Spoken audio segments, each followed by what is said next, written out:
Hello. हाँ, good evening.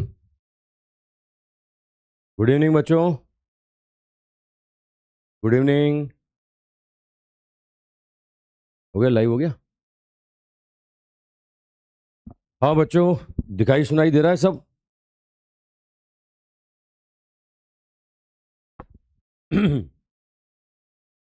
बच्चों, सुनाई दे रहा है? मेरी आवाज़ आ रही है? दिखाई दे रहा है भाई? चलो स्टार्ट करते हैं। मैं थोड़ा सा कल वाला तुम्हें रिवाइज करा दूं भाई। कल Newton first law, Newton second law हो गया था, और न्यूटन सेकंड लॉ पर हमने बहुत सारे क्वेश्चन किए थे।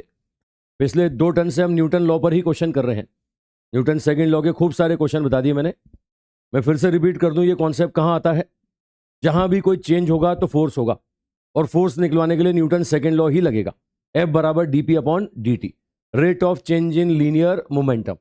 बड़ा सिंपल कॉन्सेप्ट है भाई। कोई मैंने पार्टिकल को छोड़ दिया, जमीन पे टकराया, रिबाउंस हुआ, तो आपसे बोलेगा ग्राउंड पे फोर्स बताइए, आप निकालोगे rate of change in linear momentum. कोई पार्टिकल किसी सरफेस से टकराया, टकरा के वापस लौटा, ठीक है, दीवार पे फोर्स लगाया, बोलेंगे rate of change in linear momentum. Gas का मॉलिक्यूल हो, क्रिकेट की बॉल हो, ठीक है, मशीन गन की गोलियां हो, फोर्स निकालने का एक ही तरीका है, rate of change in linear momentum. हमने बहुत सारे क्वेश्चन कर लिए थे साहब, ठीक है, ये बहुत सारे क्वेश्चन यहां पर कर लिए थे हमने। अब इसमें 2 कॉन्सेप्ट मेरे अभी रह गए थे। एक तो गुब्बारे वाला कॉन्सेप्ट, और एक साहब बलून वाला कॉन्सेप्ट। एक तो गुब्बारा और एक बलून। ठीक है, चलो ये न्यूटन थर्ड लॉ से पहले पहले मैं कुछ जो कॉन्सेप्ट रह गए थे वो भी तुम्हें बता दूं, है ना। ये लो, यहां पर एक रह गया था रॉकेट का कंसेप्ट, और एक रह गया था बलून का कंसेप्ट। ये दोनों कॉन्सेप्ट अपन कर लेते हैं। आई थिंक बच्चे जुड़ने लगे होंगे अब। ठीक है, तो यहां पर पहले मैं रॉकेट का मोशन आपको बता दूं। मैं थोड़ा सा रॉकेट का मोशन आपको बता दूं।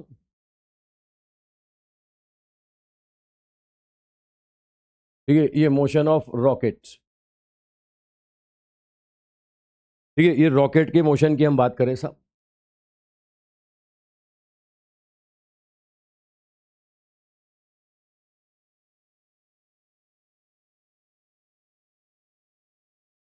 आई थिंक जुड़ गए होंगे बच्चे।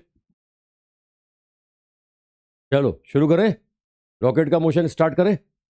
देखो रॉकेट का मोशन अगर मैं बता दूं आपको, तो सिंपल सी प्रॉपर्टी है। देखो, ये रॉकेट अगर ऊपर उठ रहा है ना, तो सीधे सीधे ये एग्जांपल है न्यूटन थर्ड लॉ का। देखो मेरी बात ढंग से सुन लेना, ये रॉकेट एग्जांपल है न्यूटन थर्ड लॉ का, एक्शन रिएक्शन का, है ना। हालांकि मैं आपको सेकंड लॉ के बाद बता रहा हूं, क्योंकि मैथमेटिकली जो भी काम करना है ना, मैथमेटिकली सारे काम होंगे न्यूटन सेकंड लॉ से। एक बात और मेरी ढंग से सुन लेना भैया, कोई भी मैथमेटिकल प्रूफ करना है तो Newton second law. Even Newton second law ही फर्स्ट लॉ को जस्टिफाई करता है। इवन न्यूटन लॉ से ही आप न्यूटन सेकंड लॉ से ही थर्ड लॉ को एक्सप्लेन करते हैं। मैं क्लियर कर दूं आपको, भाई न्यूटन फर्स्ट लॉ बोलता था कोई भी चेंज बिना फोर्स के नहीं होगा, तो न्यूटन सेकंड लॉ उसी को जस्टिफाई करता है ना भैया, कितना फोर्स सही है, बराबर DP upon dt। Second law से ही थर्ड लॉ को प्रूफ करते हैं। इवन जितनी भी इक्वेशन ऑफ मोशन है ना, वो इक्वेशन ऑफ मोशन का प्रूफ भी किससे होता है? सेकंड लॉ से होता है। इवन आगे लीनियर मोमेंटम कंजर्वेशन पढ़ोगे ना, वो लीनियर मोमेंटम कंजर्वेशन का मैथमेटिकल प्रूफ भी ये न्यूटन सेकंड लॉ से होता है। मतलब जितने मैथमेटिकल काम करोगे ना, सब किससे करोगे? न्यूटन सेकंड लॉ से। ठीक है, लेकिन मैं फिर भी कह रहा हूं, ये रॉकेट का जो मोशन है ना, ये रॉकेट का मोशन न्यूटन थर्ड लॉ का एग्जांपल है। ये एक्शन रिएक्शन का एग्जांपल है। होता क्या, पूरा प्रोसेस समझो। आपने देखा होगा रॉकेट से गैस निकलती रहती है। ये रॉकेट के बैक साइड में तुमने देखा होगा गैस निकलती है। अब रॉकेट से अगर गैस निकलेगी ना, तो रॉकेट गैस पे फोर्स लगाएगा, तो गैस क्या करेगा? उस रॉकेट पे थ्रस्ट फोर्स लगाएगा। मतलब सिंपल सी बात है। मैं बहुत आसान लैंग्वेज में समझाऊं तो ये रॉकेट के ऊपर ऊपर उठते हुए तुमने देखा होगा, तो इसमें आग लगी होती है। आग, किसी को भी ऊपर उठना है ना, तो आग की जरूरत होती है भैया। अगर आग है तो ऊपर उठ जाएगा, और आग तो उसके कहाँ लग रही है, देखो आप। ठीक है, तो यहां पर क्लियर मैं एग्जांपल बता दूं आपको, ये न्यूटन थर्ड लॉ का एग्जांपल है। एक्शन रिएक्शन, रॉकेट गैस पे फोर्स लगाता है डाउनवर्ड, तो गैस रॉकेट पे थ्रस्ट लगाता है कहां पर? अपवर्ड। ठीक है, लो मैं क्लियर कर दूं आपको। यहां पर क्या होगा, रॉकेट से गैस निकली, अब गैस का वेलोसिटी है vg, और गैस के निकलने का रेट है dm/dt। तो आपको क्लियर कर दूं, रॉकेट ने गैस पर जो डाउनवर्ड फोर्स लगाया, वो डाउनवर्ड फोर्स लगाया v dm/dt। ये डाउनवर्ड फोर्स लगाया vg dm/dt। अब इतना ही थ्रस्ट ये रॉकेट पर ऊपर की तरफ लगेगा। ये थ्रस्ट ऊपर की तरफ लगेगा, इस थ्रस्ट का मैग्नीट्यूड गैस के बराबर होगा, डायरेक्शन अपोजिट होगी, तो ये थ्रस्ट होगा Vg इंटू dm/dt। ठीक है, अच्छा अगर ये थ्रस्ट इसके वेट से ज्यादा हो गया, रॉकेट के वेट से ज्यादा हो गया, तो रॉकेट ऊपर उठ जाएगा। अगर ये थ्रस्ट रॉकेट के वेट से ज्यादा है तो रॉकेट ऊपर उठेगा, अदरवाइज रॉकेट ऊपर नहीं उठ पाएगा। आई थिंक बात क्लियर हो गई, मैं क्लियर कर दूं, है ना। ये यहां पर क्या होगा, ये ऊपर की तरफ थ्रस्ट लगा, नीचे की तरफ वेट है, अगर वो थ्रस्ट वेट से ज्यादा है तो रॉकेट ऊपर उठेगा, वरना रॉकेट ऊपर नहीं उठेगा। मैं रॉकेट का एफबीडी बना रहा हूं आपके सामने। ये रॉकेट का अगर मैं एफबीडी बनाता हूं तो रॉकेट पर एक फोर्स लग रहा है डाउनवर्ड, कितना mg, और दूसरा फोर्स क्या लग रहा है, थ्रस्ट फोर्स। अगर ये थ्रस्ट फोर्स वेट से ज्यादा है तो ये रॉकेट कहां जाएगा, ऊपर, और अगर ये थ्रस्ट से ज्यादा नहीं है तो रॉकेट ऊपर नहीं उठ पाएगा। ये सिंपल सा फंडा है। दिवाली के फटाके में भी तुमने देखा हो, ये दिवाली के फटाके भी कई बार ऊपर नहीं उठ पाते, तो रीजन तुम्हारे सामने कि वहां पर जो थ्रस्ट होगा वो वेट से क्या आ जाएगा, कम, तो रॉकेट कभी भी ऊपर नहीं उठ पाएगा। रुको मैं फिर से क्लियर कर दूं, मैथमेटिकली जो भी निकालने को बोलेगा, ये एक्सेलेरेशन निकालने को बोलेगा, ये वेलोसिटी निकालने को बोलेगा, मैं जाऊंगा न्यूटन सेकंड लॉ पे। लेकिन फिर मैं बार बार बोल रहा हूं, ये किसका एग्जांपल है, ये न्यूटन थर्ड लॉ का एग्जांपल है, एक्शन रिएक्शन। रॉकेट ने गैस पर नीचे की तरफ फोर्स लगाया तो गैस रॉकेट पर ऊपर की तरफ थ्रस्ट लगाएगा, उसी की वजह से रॉकेट क्या करेगा, ऊपर उठेगा। ठीक है, अब चलो पहला क्वेश्चन बनता है, इसमें एक्सेलेरेशन बताइए। ये पहला क्वेश्चन बनता है कि आप रॉकेट का एक्सेलेरेशन बताइए। ये फर्स्ट बोलता है acceleration of rocket, acceleration of rocket, ये बोलता है रॉकेट का एक्सेलेरेशन बताइए। अब सिंपल सी प्रॉपर्टी है, मुझे क्लियर करो।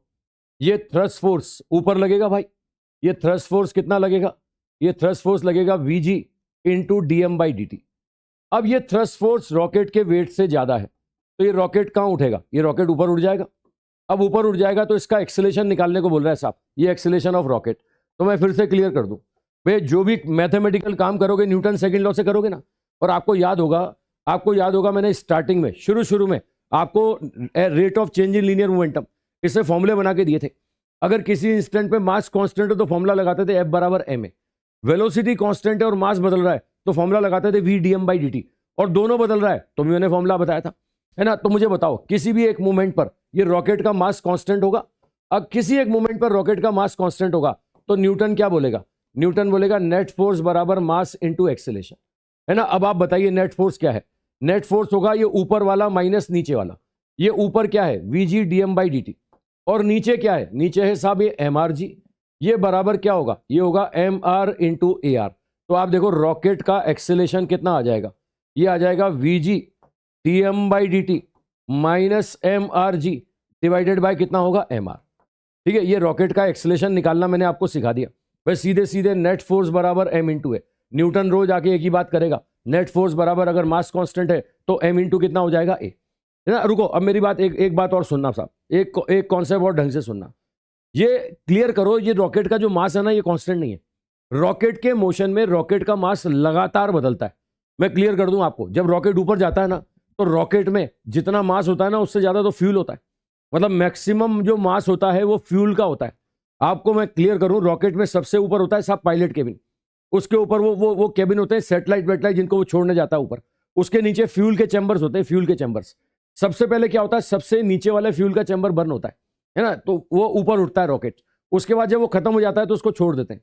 वो ऐसा नहीं कि तुम्हारे घर की छत पे आके गिरेगा, वो उसका लेटीट्यूड लोकेशन ऐसा होता है कि समुद्र में गिरता है। फिर उसके बाद क्या होगा, उसके ऊपर वाला चैम्बर बर्न होगा। ठीक है, तो मैक्सिमम जो मास होता है ना, मैं अगर तुम्हें बोलूं, एग्जांपल देके बोलूं कि 2000 किलो का रॉकेट है तो 1500 किलो तो फ्यूल ही होता है उसमें। अगर 2000 किलो का रॉकेट है ना तो 1500 केजी तो उसमें फ्यूल ही रहेगा।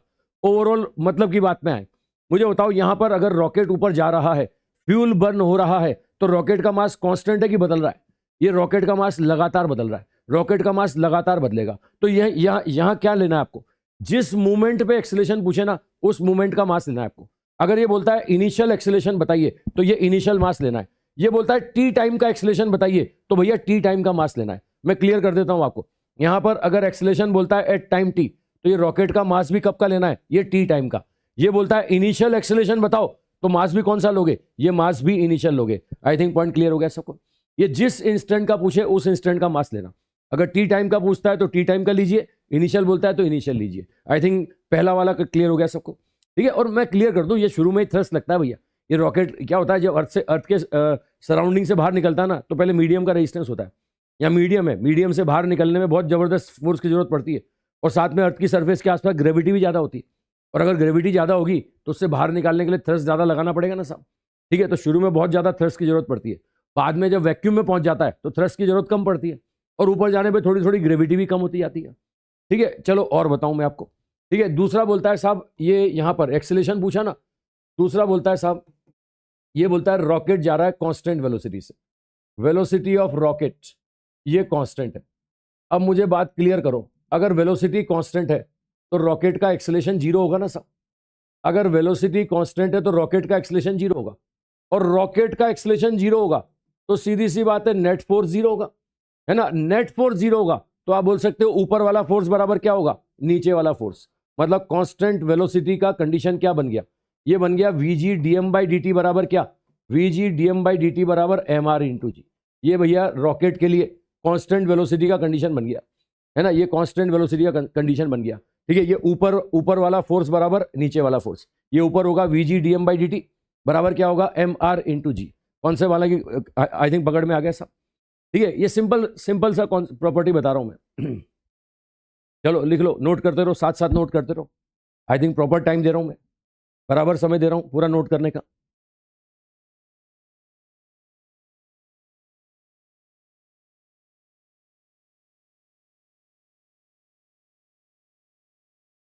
बनाओ जल्दी बनाओ, ये दो केस बताए मैंने रॉकेट्स।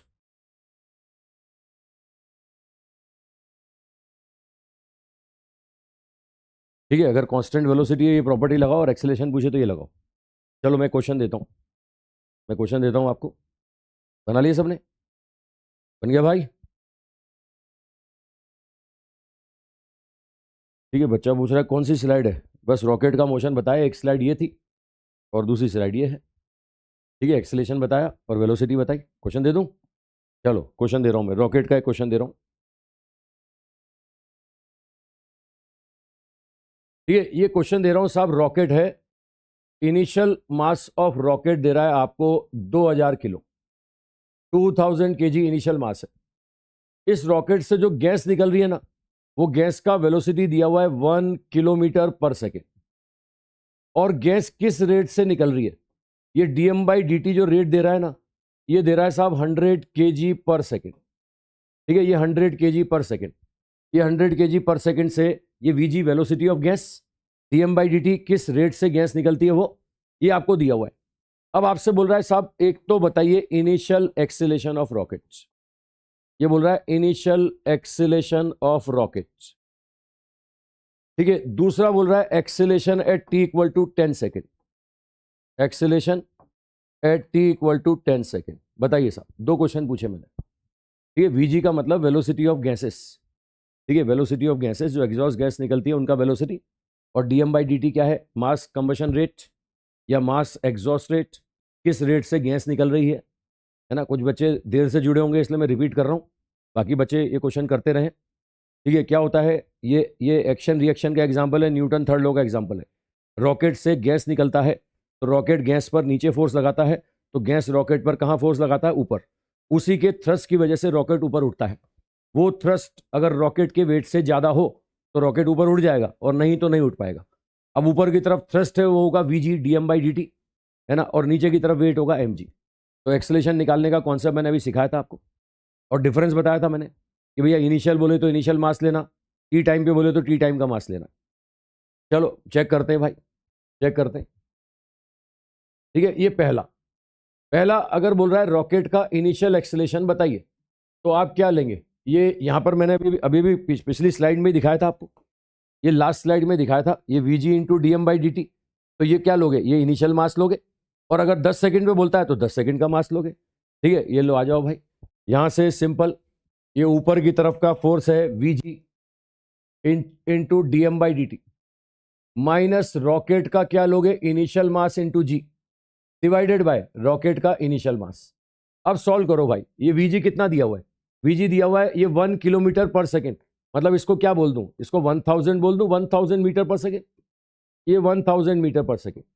और डीएम बाई डी टी क्या है, डीएम बाई डी टी बोले तो 100 हो गया, 100। ये सारे डाटा ऐसा ही सिस्टम में रख रहा हूं। इस रॉकेट का मास कितना है, 2000 किलो, जी कितना है 10, ये डिवाइडेड बाय 2000, चेक करो कितना आ रहा है। ये इनिशियल एक्सेलेरेशन ऑफ रॉकेट कितना आ रहा है। यहां से देखो ये तो आ गया 20,000 और ये कितना आ गया 10,000। बताइए साहब, क्या रॉकेट ऊपर उठ पाएगा? क्या रॉकेट ऊपर उठ पाएगा क्या? ये बिल्कुल उठ पाएगा यार। देखो ना, ये 1000 कॉमन ले लूं, अगर मैं 1000, ये 1000 कॉमन ले लूं तो ये बचेगा 100, और ये क्या बचेगा, ये 20 बचेगा, 20 डिवाइडेड बाय 2000। ये सॉल्व करो तो ये 80 हो गया, 80। ये कितना हो गया डिवाइड बाय 2, तो ये 40 आ जाएगा, 40। 40 मीटर पर सेकेंड स्क्वायर एक्सेलेरेशन आएगा, 40 मीटर पर सेकेंड स्क्वायर इनिशियल एक्सेलेरेशन। बड़ा सिंपल, मतलब फॉर्मूला बेस्ड कॉन्सेप्ट है, बस कॉन्सेप्ट पता हो, रॉकेट के मोशन का कॉन्सेप्ट पता हो। ठीक है, दूसरा क्या बोल रहा है? दूसरा बोल रहा है साहब 10 सेकंड पे बताओ, ये रॉकेट का एक्सेलेरेशन बताइए टाइम टी पर। तो मैंने बताया ना, मैंने बताया आज मास भी कौन सा लोगे, आज मास भी 10 सेकंड वाला लोगे। ये सिंपल फॉर्मूला है, 10 सेकंड वाला मास लोगे तो 10 सेकंड पे क्या मास 2000 होगा क्या 10 सेकंड पे मास 2000 होगा क्या? है ना, ये बच्चे यही गड़बड़ करते हैं। देखो सिंपल सा प्रॉपर्टी बता रहा हूं, ये तो मैंने दोनों क्वेश्चन दे दिए इसलिए तुम्हें डिफरेंस समझ में आ रहा है। ये क्वेश्चन दूसरा वाला ही पूछेगा, तो बच्चे जनरली क्या करते हैं, इनिशियल मास लेके सॉल्व कर लेते हैं। भैया मैं पहले क्लियर कर चुका हूं, अगर 1 सेकंड में इसका फ्यूल बर्न हो रहा है 100 किलो, तो 1 सेकंड में 100 किलो मास कम हो रहा है भैया। 1 सेकंड में कितना मास कम हुआ, 100 kg मास इसका कम हो गया। बताओ साहब 10 सेकंड में कितना कम हो जाएगा? 10 सेकंड में 1000 किलो कम हो जाएगा। ये 1000 किलो कम हो गया, तो बताइए फाइनल मास कितना बचेगा? Final mass of rocket at t equal to 10 second.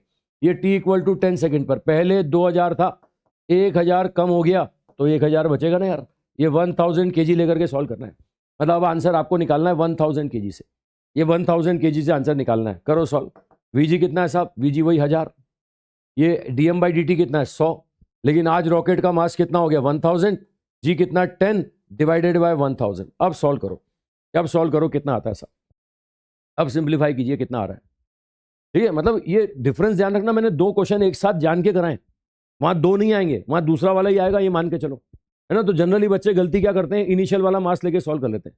अगर इनिशियल मास लोगे तो इनिशियल एक्सेलेरेशन आएगा, अगर फाइनल लोगे ना तो फाइनल एक्सेलेरेशन आएगा। बताइए कितना आ रहा है, सॉल्व करो इसे, है ना। ये 1000 कॉमन कैंसिल, 100 माइनस कितना हो जाएगा 10, तो 90 आ जाएगा, 90 मीटर पर सेकेंड स्क्वायर। ठीक है, 10 सेकंड पर एक्सेलेरेशन आएगा 90। बहुत सारे बच्चों का जवाब आ रहा है, वेरी गुड, बहुत बढ़िया, बहुत अच्छा।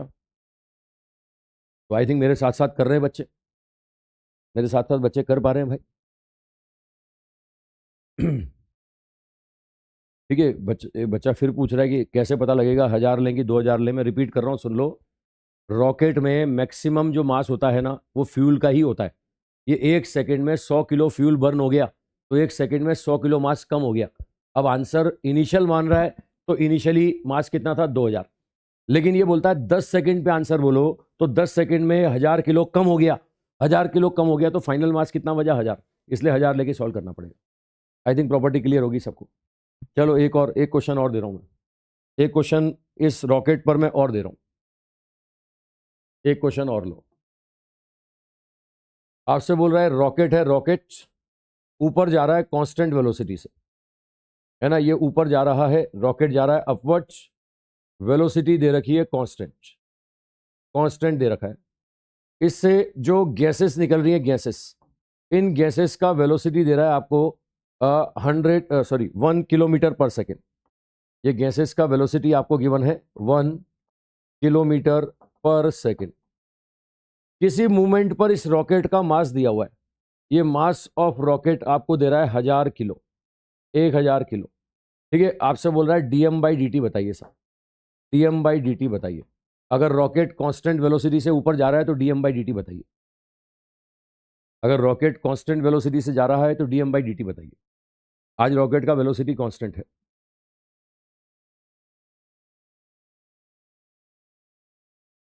एक बच्चा पूछ रहा है कि मीटर पर सेकंड में बदलना जरूरी है क्या? बिल्कुल जरूरी है बेटा, सारे डाटा ऐसा ही सिस्टम में रखते हैं अपन। एक बच्चा बोल रहा है आंसर kg पर सेकंड स्क्वायर। बेटा kg कैसे हो जाएगा भाई, एक्सेलेरेशन तो मीटर पर सेकंड स्क्वायर होता है ना यार, एक्सेलेरेशन मीटर पर सेकंड स्क्वायर होता है, तो kg पर मीटर स्क्वायर कैसे हो जाएगा? नहीं हो सकता, तो यूनिट होती है ना यार। तो मेरा मास बोलोगे किलोग्राम में, मेरा मास सेंटीमीटर में थोड़ी बोलोगे। मैं मास हूँ तो ग्राम किलोग्राम ऐसे ही तो नापोगे, मेरे मास को सेंटीमीटर में, मीटर में, किलोमीटर में थोड़ी नापोगे। तो ऐसे ही मीटर को किलोग्राम कैसे लिख सकता हूँ? नहीं लिख सकता। ठीक है, चलो ये सॉल्व करो भाई।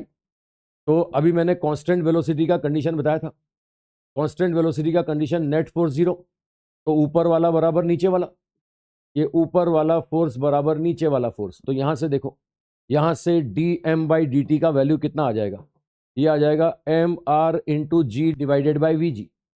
एम आर कितना है? एम आर आपको गिवन है 1000 किलो, और जी तो बचपन से जानते हो 10 लेते हैं अपन। क्वेश्चन में 9.8 लिखता है तो भी अपन 10 ही लेते हैं। ठीक है, और साथ में ये वीजी कितना दिया हुआ है? ये 1 किलोमीटर पर सेकेंड। किलो होता है 1000, किलो होता है 1000, तो ये बन जाएगा मीटर पर सेकेंड। तो आंसर क्या बन जाएगा? ये आ जाएगा 10 kg पर सेकेंड। आंसर आ जाएगा 10 kg पर सेकेंड। बहुत आसान क्वेश्चन, सिंपल सा क्वेश्चन, अगर कॉन्सेप्ट पता है तो। ठीक है, कॉन्सेप्ट पता है तो बड़ा आसान क्वेश्चन। ठीक है, मैं बता रहा हूँ आपको, फिजिक्स में कितना ही टफ से टफ पेपर आ जाए, अपन सबकी तैयारी करेंगे, टफ पेपर की तैयारी भी करेंगे, अच्छे अच्छे क्वेश्चन भी करेंगे। ठीक है, कल अपन ने जेई वाले क्वेश्चन भी किए थे। ठीक है, लेकिन मैं कह रहा हूँ कि 35 क्वेश्चन ऐसे ही आते हैं, 30 से 35 क्वेश्चन ऐसे ही आते हैं, कितना ही टफ पेपर आ जाए। बस उसके लिए टाइम मैनेजमेंट करना पड़ता है, समय देखना पड़ता है ना। आपको समय बचा के रखना पड़ेगा, ऐसा नहीं कि 1.25 घंटा बायो में लगा दिया, है ना, आपको आपको फिजिक्स के लिए समय ही नहीं बचा और घर जाकर के फिजिक्स के पेपर कर रहे हो। तो घर पे नहीं करना अपने को एग्जाम में करना है ना। तो टाइम मैनेजमेंट, चलो आगे और बोलेंगे इसके बारे में, अपन पहले सब्जेक्ट पे आ जाएं। आखिरी के 5 मिनट में इसी के बारे में बोलूंगा। तो आई थिंक रॉकेट का मोशन क्लियर हो गया, रॉकेट का मोशन समझ में आ गया भाई। अब दूसरा जो न्यूटन के लिए एग्जाम्पल बनता है ना, एक और न्यूटन सेकंड लॉ पर जो क्वेश्चन बनता है गुब्बारे का, बलून का। ये बलून मतलब हॉट एयर बलून, बलून मतलब हॉट एयर बलून। रुको मैं क्लियर करता हूँ, एक बलून वाला केस बताता हूँ आपको। ये आपने देखा हो तो जो सी एरिया होते हैं, जैसे गोवा वोवा वगैरह जाते हैं, तो वहाँ पर आपको ऐसे ये गुब्बारे वाली एक्टिविटी कराई जाती है। ये गुब्बारे वाली एक्टिविटी में क्या होता है साहब, ये ऐसा गुब्बारा होता है, उससे एक टोकरी लटकी होती है। उस टोकरी में क्या करते हैं, इस टोकरी में ये आदमी बिठा देते हैं साहब, और हवा में घुमा के लाते हैं इनको। ये अगर आपने देखा हो, ये हॉट एयर बलून होता है, और उसमें क्या होता है, एक बर्नर लगा होता है, बर्नर। उस बर्नर में क्या करते हैं, आग जला करके गैस को गर्म करते हैं। ये बर्नर में आग जला करके गैस को गर्म करते हैं। मैं हॉट एयर बलून के बारे में बता रहा हूँ आपको, है ना, हॉट एयर बलून के बारे में बता रहा हूँ। ये क्या होता है, गुब्बारा होता है, उसमें हवा होती है, उस हवा को गर्म करते हैं। गर्म करने से क्या होगा, वो हल्की होगी, हल्की होगी तो मीडियम का अपथ्रस्ट उस पर लगेगा। भाई कोई भी चीज ऊपर क्यों उठती है, जैसे हाइड्रोजन गैस का गुब्बारा है, वो यहां पर अपन हवा में छोड़े तो ऊपर क्यों उठता है? क्योंकि हवा के मुकाबले वो हल्का है, हवा के मुकाबले वो हल्का है, इसलिए ऊपर उठ जाता है। ठीक है, अगर भारी होगा तो नीचे जाएगा ना साहब। मैं पत्थर छोड़ता हूं तो नीचे गिर जाता है, मैं हाइड्रोजन गैस का गुब्बारा छोड़ता हूं तो ऊपर उठ जाता है। तो इस मीडियम की डेंसिटी के मुकाबले किसी की डेंसिटी कम होगी तो ऊपर उठेगा ना। तो आप क्या करते हैं, गर्म करते हैं। अगर गैस को गर्म करोगे तो उससे उसकी डेंसिटी कम होगी, हवा की डेंसिटी कम होगी तो हल्की होगी, और हल्की होगी तो ऊपर उठेगी, और ऊपर उठेगी तो जिसमें भरी पड़ी है उस पर ऊपर की तरफ थ्रस्ट लगाएगी ना। तो मैं बताऊं, ये गुब्बारा ऊपर की तरफ थ्रस्ट लगाता है, ये ऊपर की तरफ अप थ्रस्ट लगाता है। इस अप थ्रस्ट का वैल्यू अगर इस वेट से ज्यादा हो गया, वेट से, ये अप थ्रस्ट अगर वेट से ज्यादा हो गया तो बताइए ये गुब्बारा ऊपर उठ जाएगा भाई, ये गुब्बारा ऊपर उठ जाएगा। ये जो समुद्र वाले इलाके होते हैं ना साहब, ये गोवा वगैरह जाओ तो वहाँ ऐसी एक्टिविटीज करवाते हैं।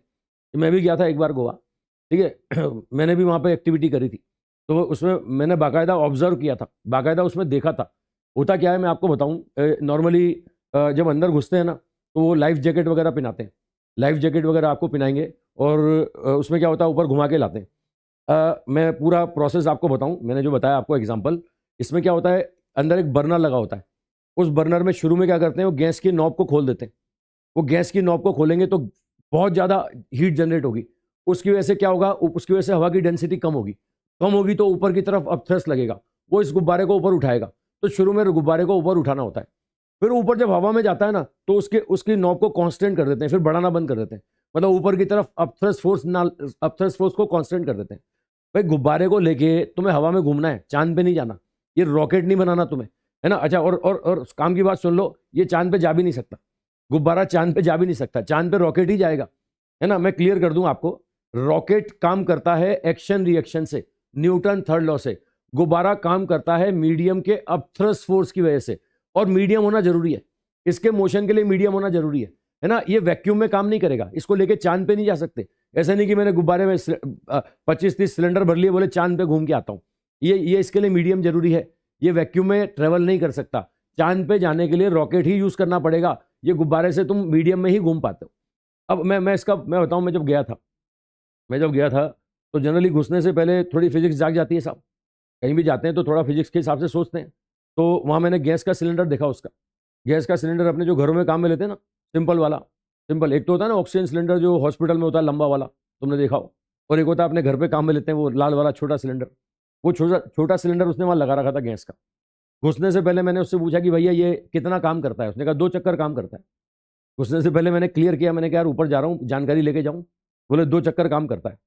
अब 2 चक्कर काम करता है तो मैंने कहा कौन सा चक्कर है। उसने कहा दूसरा चक्कर है, ये अपना दूसरा चक्कर है। ठीक है, अब वो बैठ गए। मैंने कितनी देर घुमाते हो। बोले 20 मिनट 25 मिनट घुमा के आते हैं। ठीक है, अब होता क्या है इसमें, कोई स्टेयरिंग तो होता नहीं है।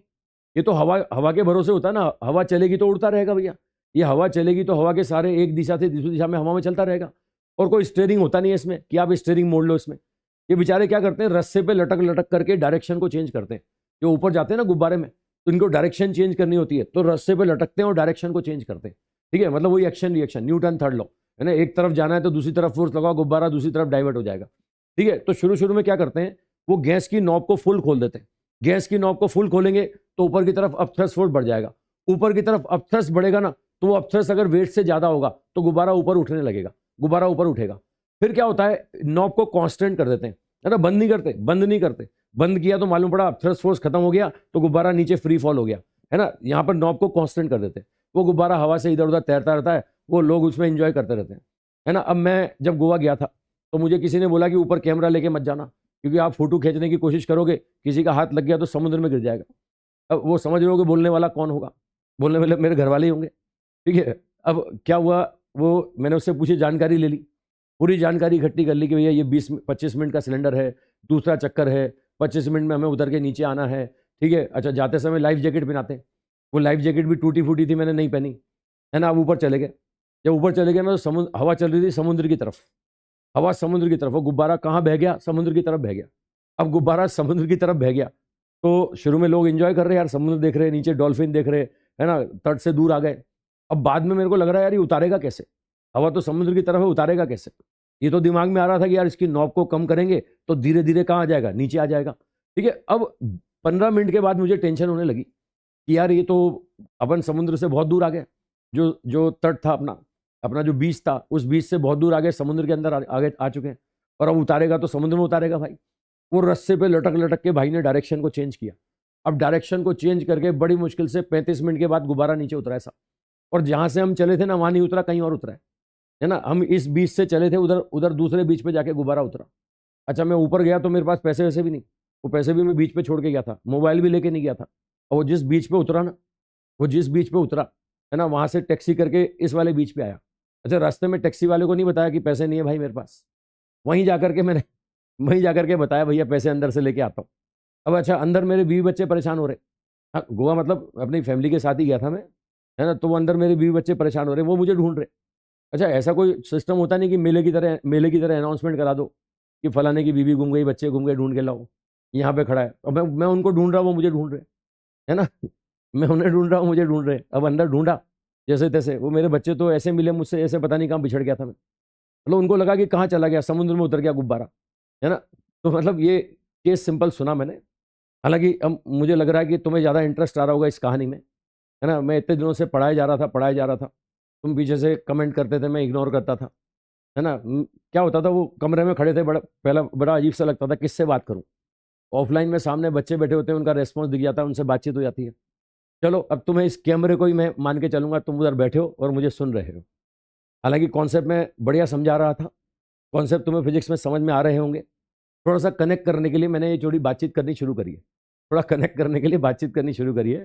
ठीक है, चलो इसको कंटिन्यू रखेंगे अपन, आगे ऐसी बातचीत करते रहेंगे, है ना। ये मैंने मेरी पर्सनल लाइफ का किस्सा सुनाया, आगे थोड़ा सा और भी तुम्हें सब्जेक्ट के किस्से भी सुनाएंगे, बच्चों की इंटरेस्टिंग स्टोरी भी बताएंगे। चलो आओ बात करें, तो वापस लौटो फिजिक्स में, वापस लौटो। ठीक है। चलो एक बच्चा बोल रहा है सर कि वाकई में फैमिली के साथ गए थे क्या। हाँ, और किसके साथ जाऊंगा भाई, मैं शुरू से पढ़ाई लिखाई में रहे, है ना। बस जब स्टूडेंट लाइफ में था तो मन में आता था कि एक दिन जाऊंगा, होता ना वो, मन में आता है कि नहीं ऐसी जगह जाऊंगा, एक दिन जाऊंगा। वो गया, बीवी बच्चों के साथ ही गया यार, होया घूम आया, है ना। मतलब दोस्तों के साथ जाने का मौका नहीं मिला, सच बोल रहा हूँ मैं, झूठ नहीं बोल रहा हूँ। वो बच्चा बोल रहा है कि वाकई फैमिली के साथ गए थे क्या? नहीं भाई, फैमिली के साथ ही गया था भाई। मेरी शक्ल से तुझे लगता होगा मैं फैमिली मैन। चलो आओ वापस आओ, ज़्यादा बात कर ली मैंने तुमसे, आज मैंने ज़रूरत से ज़्यादा बात कर ली तुमसे। मैं गुब्बारे के कॉन्सेप्ट पे लौटता हूँ। तो गुब्बारे का मैं फिर से कॉन्सेप्ट बता दूँ। सुनो सुनो, सीरियसली सुनो। आओ आओ आओ, एक बच्चा तो पूछ रहा है कितने पैसे लगे। जब तुझे जाना हो ना तब मेरे से बात कर लेना, नंबर दे दूंगा तेरे को, है ना। अभी आजा, पढ़ ले भाई, पढ़ ले, है ना। अभी तू पढ़ ले, कॉलेज वॉलेज में पहुंच जाए तब जाना। जब जाएगा तो पूरी जानकारी दे दूंगा तुम्हें, है ना। आ जाओ। अच्छा वो बोल रहा है सर और सुनाओ, थोड़ा और सुनाओ। भाई अपन पढ़ने के लिए इकट्ठा हुए हैं, है ना। ठीक है, आओ वापस आओ। तो एक बच्चा बोल रहा है, बोले गोवा घूमा है, पैसे वाले लगते हो। अबे ज़्यादा खर्चा नहीं होता गोवा में। और चलो, मैं इतनी बातें, तुम्हारी बातों के जवाब क्यों दे रहा हूँ मैं। चलो आओ, जब जाना होगा तब बात करना मुझसे, है ना। आगे बहुत खुल गए तुम, खुल गए मुझे पता है, आ जाओ। चलो, मैं डरावना नहीं हूँ भाई, है ना। मैं पढ़ाई जा रहा था, पढ़ाई जा रहा था। तुम्हें लग रहा होगा एटीट्यूड में है भाई, है ना, फुल एटीट्यूड में। जो बच्चे ऑफलाइन में होते हैं मुझे जानते हैं, जो मेरे टच में रहते हैं मुझे जानते हैं भाई। चलो, अब ऑनलाइन में आ गया, मैं कैमरे से ही बात करूंगा। ठीक है, ठीक है। अब आ जाओ, वापस लौटो, आज अपना आज का किस्सा समाप्त। अब गुब्बारे के कॉन्सेप्ट पे वापस लौटो। मैं फिर से क्लियर कर दूं। रॉकेट एग्जाम्पल था एक्शन रिएक्शन का। रॉकेट के लिए मीडियम की जरूरत नहीं है। एक्शन रिएक्शन कहीं भी हो सकता है। एक्शन रिएक्शन हवा में हो सकता है, पानी में हो सकता है, वैक्यूम में हो सकता है। इसीलिए चांद पे रॉकेट लेके जाते हो, गुब्बारा लेके नहीं जा सकते। गुब्बारे के ऊपर उठाने में मीडियम के अपथ्रस्ट फोर्स का रोल रहेगा। मीडियम का अपथ्रस्ट फोर्स ही इसको ऊपर उठाएगा। ठीक है, अगर अपथ्रस्ट फोर्स वेट से ज्यादा है तो गुब्बारा ऊपर उठेगा, वरना ऊपर नहीं उठेगा। मैं आपको बताऊं, ये जो अपथ्रस्ट फोर्स होता है ना, ये जस्ट लाइक बायंसी फोर्स होता है। बायंसी फोर्स, मैं आपको बताऊं, ये जो अपथ्रस्ट फोर्स होगा ना, आपने सुना होगा बायंसी फोर्स के बारे में। ये होता है volume of balloon, density of medium into g. अब मुझे एक बात बताओ, यहां पर जैसे मैं इसको गर्म करूंगा ना, इसकी हवा हल्की होगी। हल्की होगी तो ज्यादा हवा भरेगी, ज्यादा हवा भरेगी ना तो इसका वॉल्यूम बढ़ जाएगा। गुब्बारे का वॉल्यूम बढ़ेगा ना तो ये अपथ्रस्ट फोर्स बढ़ जाएगा, और अपथ्रस्ट फोर्स वेट से ज्यादा हो गया ना तो गुब्बारा ऊपर उड़ जाएगा। ठीक है, चलो अब इस गुब्बारे की प्रॉपर्टी पर दो क्वेश्चन करेंगे अपन। गुब्बारे की प्रॉपर्टी पर दो क्वेश्चन करेंगे। हाँ हाँ, तुम सिलेक्शन ले लो भाई। कई बच्चे बिल्कुल ही बहुत ज़्यादा इमोशन हो गए, बोले हमारी भी बचपन से फैंटेसी है, हमें भी गोवा जाना है। तो जाना भाई, जा, मना थोड़ी करूँगा। अब पढ़ लो, पढ़ लो, पढ़ लो भाई। जब जाना हो तब प्लानिंग करना मेरे से ट्रिप्स ट्रिप्स ले लेना, वहाँ कहाँ कहाँ क्या क्या मिलता है सब बता दूंगा। आ जाओ, अभी पढ़ लेते हैं अपन। तो अब पहला क्वेश्चन, गुब्बारे पर पहला क्वेश्चन, मैं क्वेश्चन लिख रहा हूँ भाई। ठीक है, ये बोल रहा है कि साहब यहाँ पर गुब्बारा जो है ना, गुब्बारा, ये गुब्बारा ऊपर की तरफ उठ रहा है, इसका मास m है। ये ऊपर की तरफ a एक्सेलेरेशन से जा रहा है। कितने एक्सेलेरेशन से? a से। अब अचानक से एक दो पैसेंजर और लटक गए इसमें। ये लो, ये ऊपर जा रहा था, ये एक दो पैसेंजर और लटक गए, थोड़ा सा मास बढ़ गया। तो ये गुब्बारा ऊपर नहीं, अब गुब्बारा नीचे आने लगा। अच्छा, सेम एक्सेलेरेशन से आने लगा, जितने एक्सेलेरेशन से ऊपर जा रहा था ना, ये मास अटैच कर दिया तो सेम एक्सेलेरेशन से नीचे आने लगा। तो बोल रहा है बताओ ये m कितना है, कितना मास आपने अटैच किया, कितना मास इस पे अटैच किया, कितना मास इस पे अटैच किया। ठीक है, क्वेश्चन समझ रहे ना भाई। ये रॉकेट का मोशन बताया मैंने, ऊपर क्या लगेगा? अपथ्रस्ट लगेगा। ये ऊपर अपथ्रस्ट लगेगा। अच्छा, अपथ्रस्ट के बारे में क्लियर करो। ये मास जोड़ने घटाने से क्या अपथ्रस्ट बदल जाएगा क्या? ये अपथ्रस्ट तो फिक्स है भैया। दोनों केस में अपथ्रस्ट क्या रहेगा? सेम रहेगा, है ना भाई। मुझे बताओ, दोनों केस में ये मीडियम सेम है, दोनों केस में ग्रेविटी सेम है, दोनों केस में गुब्बारे का वॉल्यूम सेम है, तो अपथ्रस्ट दोनों केस में सेम रहेगा। बस बदल क्या जाएगा? ये वेट बदल जाएगा ना, वेट। ये पहले वेट कम था, अब वेट क्या हो गया? ज्यादा। तो पहले नेट फोर्स ऊपर था, अब नेट फोर्स कहां हो गया? नीचे। अब नेट फोर्स कहां होगा? नीचे। ठीक है, तो बताइए स्मॉल m का वैल्यू बताइए। चलो सॉल्व करके बताओ, सॉल्व करके बताओ। न्यूटन बुलाओ, न्यूटन बुलाओ। नेट फोर्स बराबर m इंटू ए करो, आंसर आ जाएगा।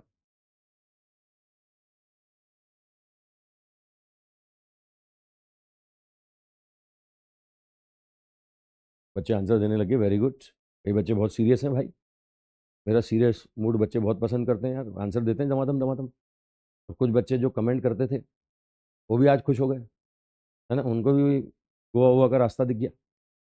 चलो अब आओ आओ, सीरियसली आओ, क्वेश्चन पे आओ। क्वेश्चन करो, मैं पर्याप्त समय दूंगा भाई तुम्हें करने को, और खूब सारे क्वेश्चन कराऊंगा, जम जम के कराऊंगा, है ना। मतलब जो ऑफलाइन में मुझसे पढ़े हैं वो मुझे जानते होंगे मैं कितने क्वेश्चन कराता हूँ, और रिलेवेंट क्वेश्चन कराऊंगा, इररिलेवेंट कुछ भी नहीं कराऊंगा, जो तुम्हारे काम के होंगे, जिससे तुम्हें कॉन्सेप्ट डेवलप होगा, जो तुम्हारे एग्जाम में भी काम आएंगे, है ना। और यहीं पे प्रैक्टिस करा के तुम्हें डेवलप करूंगा मैं, घबराओ मत।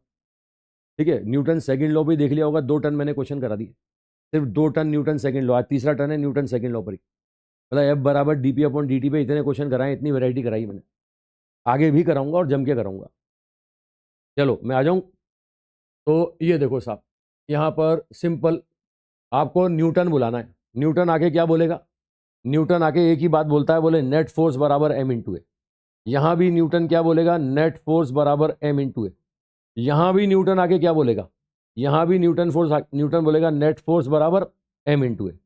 यहां बताइए नेट फोर्स कहां ज्यादा है, ऊपर कि नीचे? यहां नेट फोर्स ऊपर ज्यादा है, तो क्या बोलोगे? F upthrust minus m g बराबर एम ए बोलोगे भाई। यहां नेट फोर्स कहां है? नीचे ज्यादा है। नीचे ज्यादा है तो क्या बोलोगे? ये बोलोगे m plus m g minus f upthrust बराबर कितना? ये m plus m into a. ये लो भैया, मैंने न्यूटन बुला दिया तुम्हारी आंखों के सामने।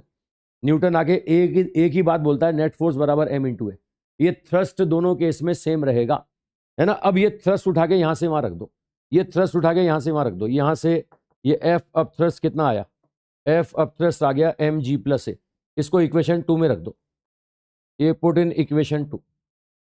इसको इक्वेशन 2 में रख दो, ये इक्वेशन 2 में रख दें तो ये m plus m g minus f up thrust कितना है?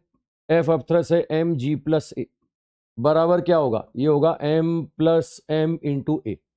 देखो सॉल्व करो इसे, ये आ गया m g plus m g minus m g minus m a, और राइट हैंड साइड में जाए तो एम ए प्लस एम ए।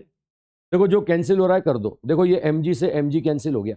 मुझे निकालना क्या है? स्मॉल एम निकालना है ना। ये स्मॉल एम को इधर ले जाओ, इसको उधर ले जाओ, तो देखो स्मॉल एम का वैल्यू कितना आ गया? ये आ गया 2ma अपॉन कितना? 2ma अपॉन जी माइनस ए आ गया। ये आंसर आ गया 2ma अपॉन जी माइनस ए, 2ma अपॉन जी माइनस ए। सही है भाई, बहुत सारे बच्चों का सही है, मैक्सिमम बच्चों का सही है। आई थिंक कर पा रहे हो यार।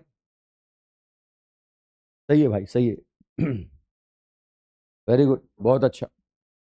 थोड़ा कनेक्ट करो यार और चलो साथ साथ चलो। और ऐसे नहीं कि मैं बहुत सीरियस टीचर हूँ, मैं देखता ही नहीं हूँ, सुनता ही नहीं हूँ, मैं डांट देता हूँ। कभी कभी डांटता हूँ यार, डांटता भी कभी जरूरी होता है। ठीक है, लेकिन घबराओ मत, मैं कनेक्ट करके रहूँगा और पूरी तुम्हारी सुनूंगा। बस क्वेश्चन करो, मेरे को एक ही शौक है क्वेश्चन कराने का, सिखाने का, क्योंकि बच्चा फिजिक्स उसी से सीखेगा। क्वेश्चन करने से ही बच्चा फिजिक्स सीखेगा, मेरा मानना है। तो मैं हर वैरायटी के क्वेश्चन कराऊंगा, और ऐसे नहीं खाली कराऊंगा, उनके शॉर्ट शॉर्ट तरीके बनाऊंगा, आसान आसान तरीके बताऊंगा जिससे तुम कर पाओ, है ना। मतलब मैकेनिक्स में मैं आसान तरीके बताने के लिए जाना चाहता हूँ, तो बहुत आसान आसान तरीके बनाऊंगा। चलो एक और क्वेश्चन दे दूं मैं। ठीक है, एक और क्वेश्चन दे दूं भाई। मैं रॉकेट का एक क्वेश्चन और दे रहा हूं, दे दूं? चलो एक क्वेश्चन और लो रॉकेट का। आपको बोल रहा है कि रॉकेट है, ये रॉकेट का मास m है, ये नीचे आ रहा है साहब, ए एक्सलेशन से नीचे आ रहा है, भारी हो गया, भारी भारी हो गया। अब इसमें से 2-4 पैसेंजर फेंक दो। लो भैया, 2-4 पैसेंजर मैंने कम कर दिए, ये 2-4 पैसेंजर कम कर दिया, यानी मास थोड़ा सा कम कर दिया, तो ये नीचे आने लग गया, नीचे, ये नीचे आने लग गया ए एक्सेलेशन से। ये रॉकेट डाउनवर्ड आने लग गया ए एक्सेलेशन से। ठीक है, ए एक्सेलेशन से डाउनवर्ड, तो बताइए कितना, सॉरी अपवर्ड जाने लग गया। पहले नीचे आ रहा था ना, अब ये कहाँ जाने लग गया? ऊपर। तो बोल रही है बताइए कितना मास आपने कम किया। पहले ये नीचे आ रहा था, अब ये ऊपर जा रहा है, तो कितना मास हमने कम किया? चलो बताइए।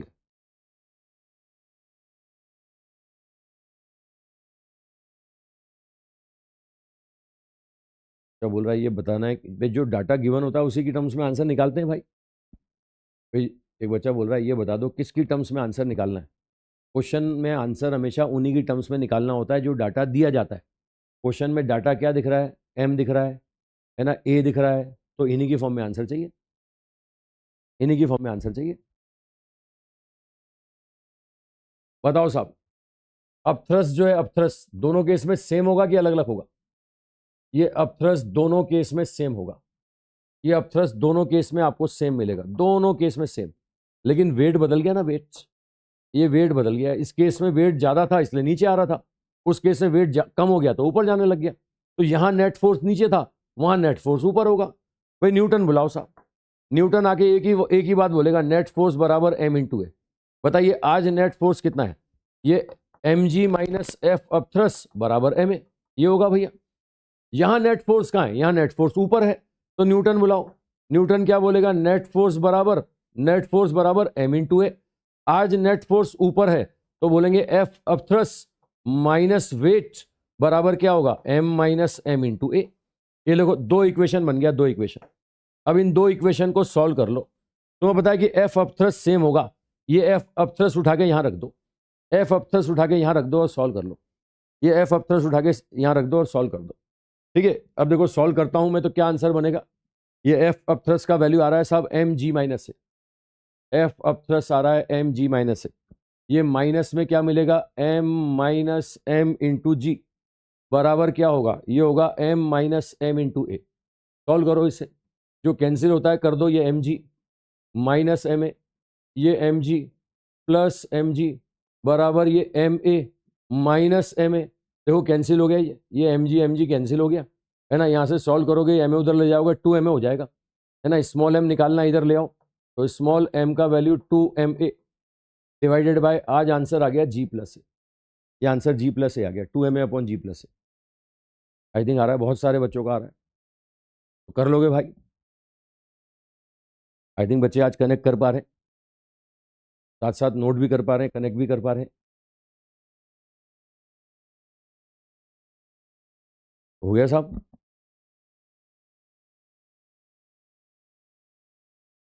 अब दोनों इक्वेशन को कैसे भी, दो इक्वेशन सॉल्व करना है, ऐड करके कर दो या इधर से एफ ये उठा के रख दो।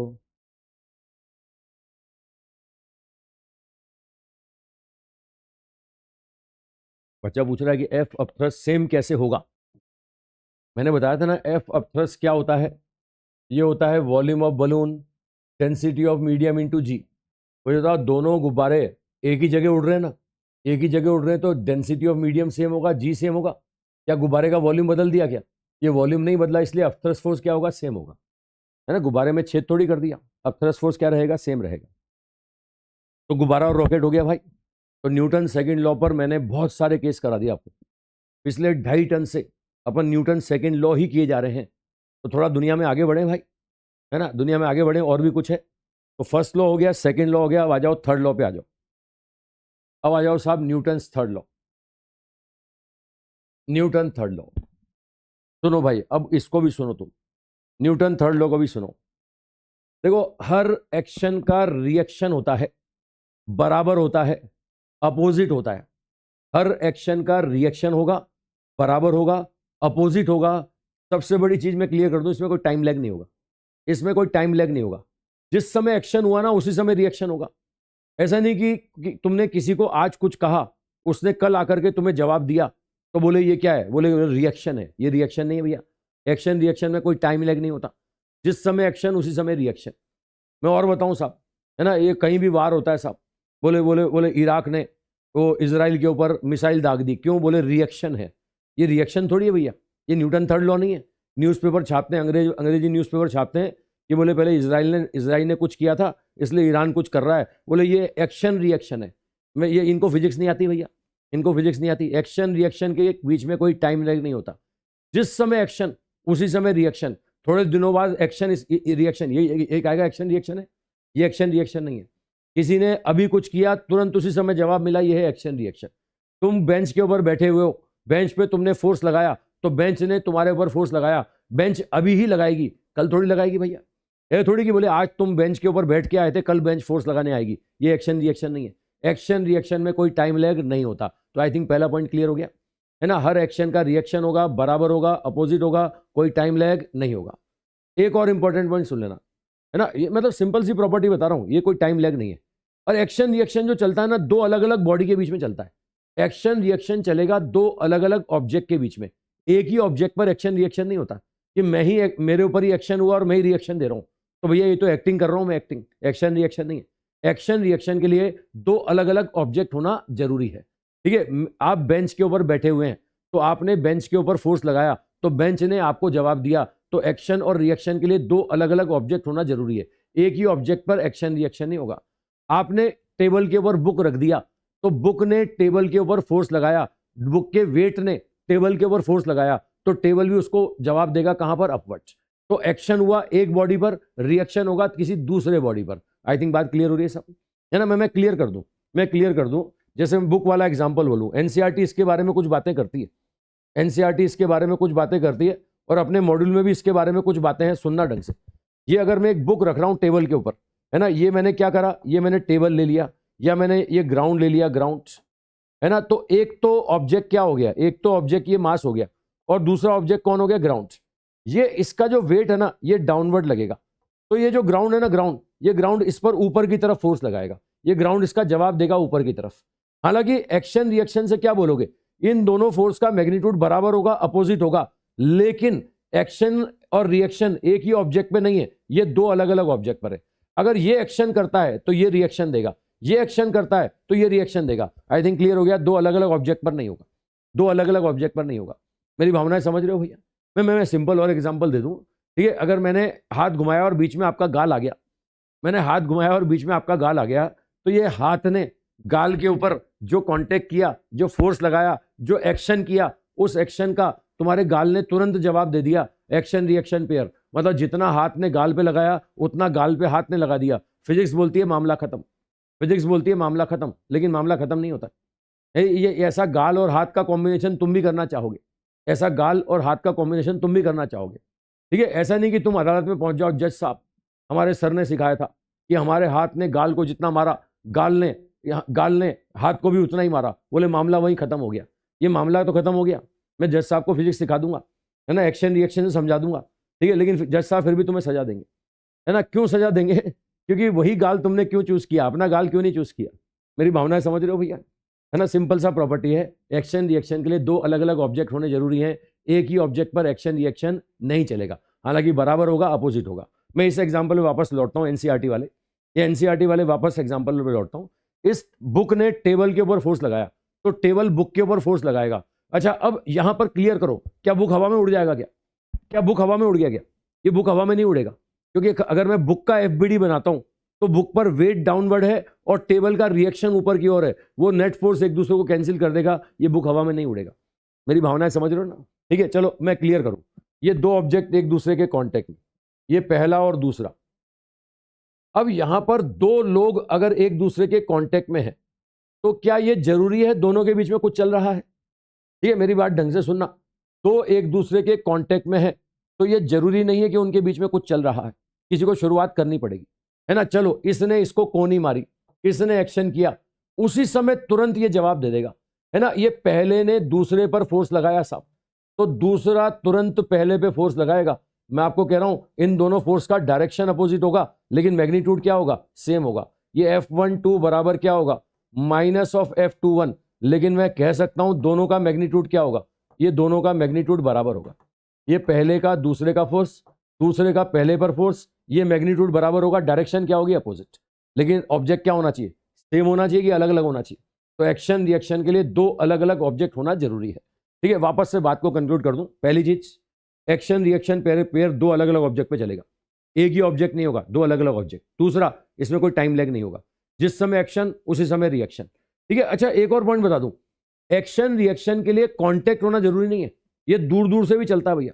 एक्शन रिएक्शन के लिए कांटेक्ट होना जरूरी नहीं है ना, ये दूर दूर से भी चल सकता है, आंखों आंखों में भी हो जाता है ना, आंखों आंखों में एक्शन रिएक्शन। रुको मैं एग्जांपल देता हूं आपको, सही सही एग्जांपल समझो। मैं आपसे बोल रहा हूं न्यूक्लियस के चारों तरफ इलेक्ट्रॉन घूम रहा है। अगर न्यूक्लियस के चारों तरफ इलेक्ट्रॉन घूम रहा है, पहले तो मैं क्लियर कर दूं, कोई भी अगर किसी के चक्कर लगा रहा है ना तो वहां अट्रैक्शन होगा।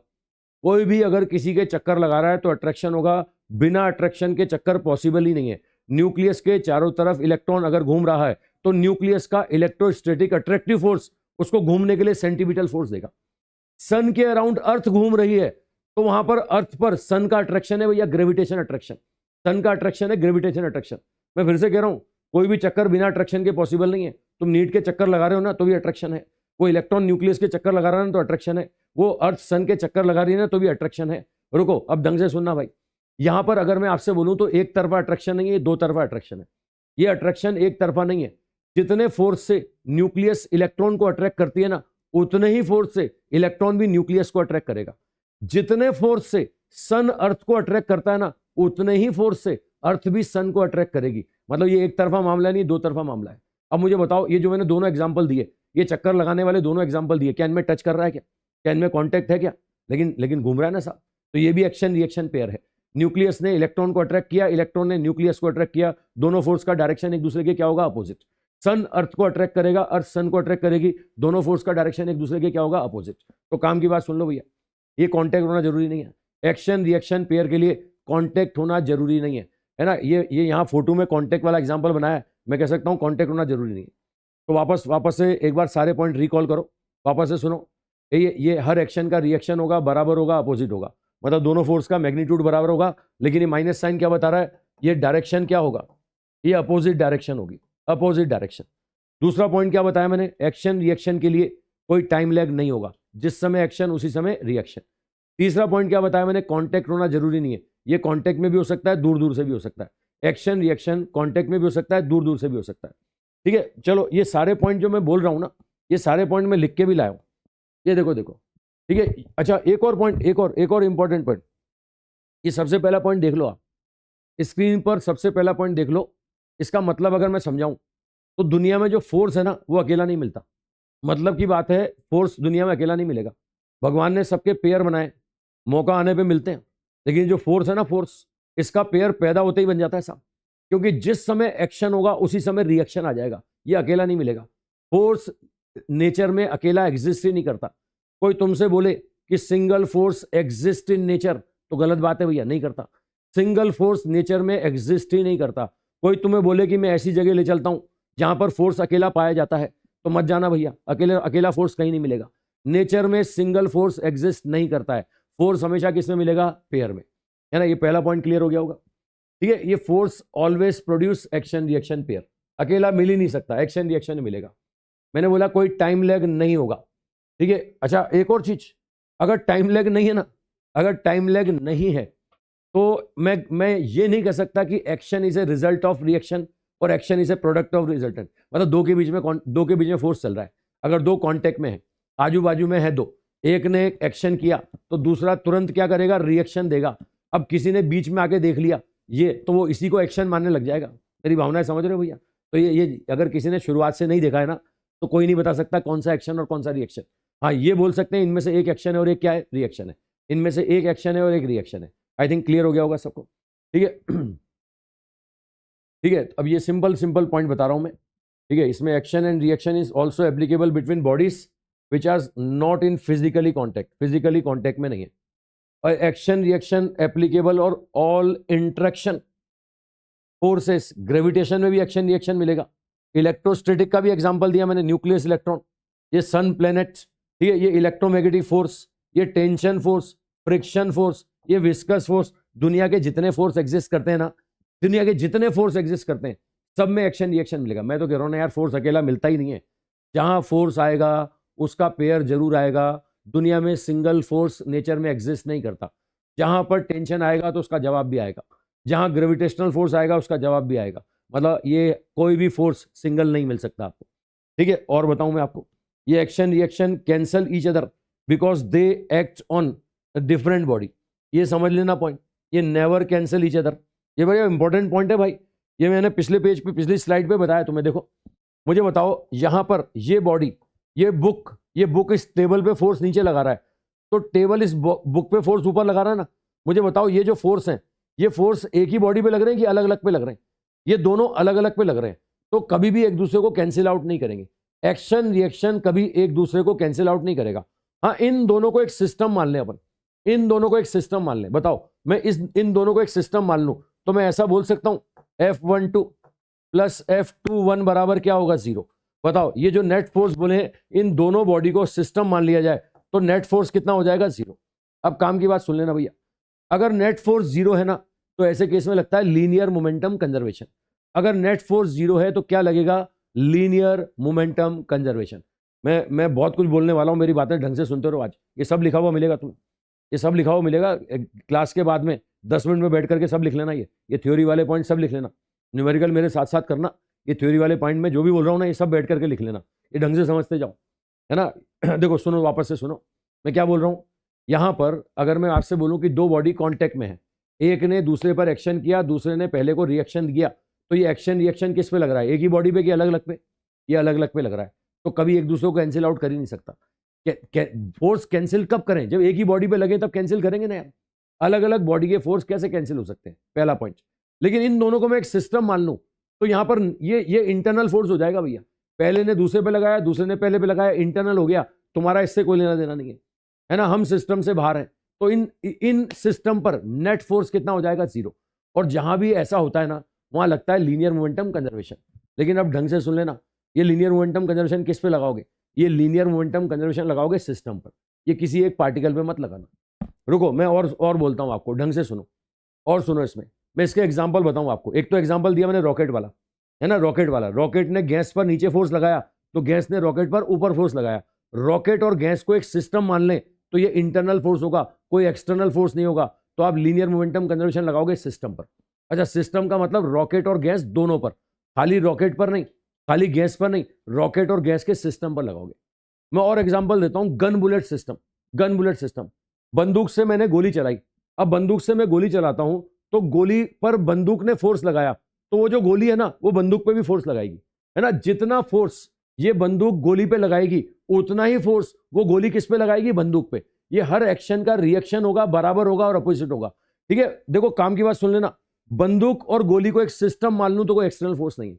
अगर बंदूक और गोली को एक सिस्टम मान लूं तो यहां कोई एक्सटर्नल फोर्स नहीं है, मतलब लीनियर मोमेंटम कंजर्वेशन किस पे लगाओगे, लीनियर मोमेंटम कंजर्वेशन खाली गोली पे नहीं लगाओगे, खाली बंदूक पे नहीं लगाओगे, ये सिस्टम पे लगाओगे। आई थिंक बात पकड़ में आ रही होगी सबको, मैं क्लियर कर रहा हूं। जहां जहां न्यूटन थर्ड लॉ लगेगा ना, हर उस जगह लीनियर मोमेंटम कंजर्वेशन लगेगा। जहां जहां न्यूटन थर्ड लॉ लगेगा हर उस जगह लगेगा लीनियर मोमेंटम कंजर्वेशन। मैं एग्जांपल बोलता जा रहा हूं, सुनते जाओ। पहला एग्जांपल बोला मैंने गन बुलेट सिस्टम, दूसरा एग्जांपल बोला मैंने रॉकेट, ठीक है, तीसरा एग्जांपल बोल रहा हूं वॉकिंग, चलना। ये चलते हैं अपन चलते हैं तो चलते समय जमीन पे एक्शन करते हैं ना भैया, ये जमीन पे एक्शन करते हैं तो जमीन हमें क्या करती है, रिएक्शन देती है। ग्राउंड पर मैंने एक्शन किया तो ग्राउंड ने मुझे रिएक्शन दिया, मतलब हम चल किसकी वजह से रहे, न्यूटन थर्ड लॉ। चल किसकी वजह से रहे, न्यूटन थर्ड लॉ। मैं और एग्जांपल दूं, रुको एक चीज और क्लियर करना, मैं और एग्जांपल देता रहता हूं। स्विमिंग, तैरते समय क्या करते हो, पानी को पीछे धकेलते हो, पानी को पीछे धकेलते हो तो पानी तुम्हें आगे धकेलता है ना, ये भी किसका एग्जांपल है, न्यूटन थर्ड लॉ।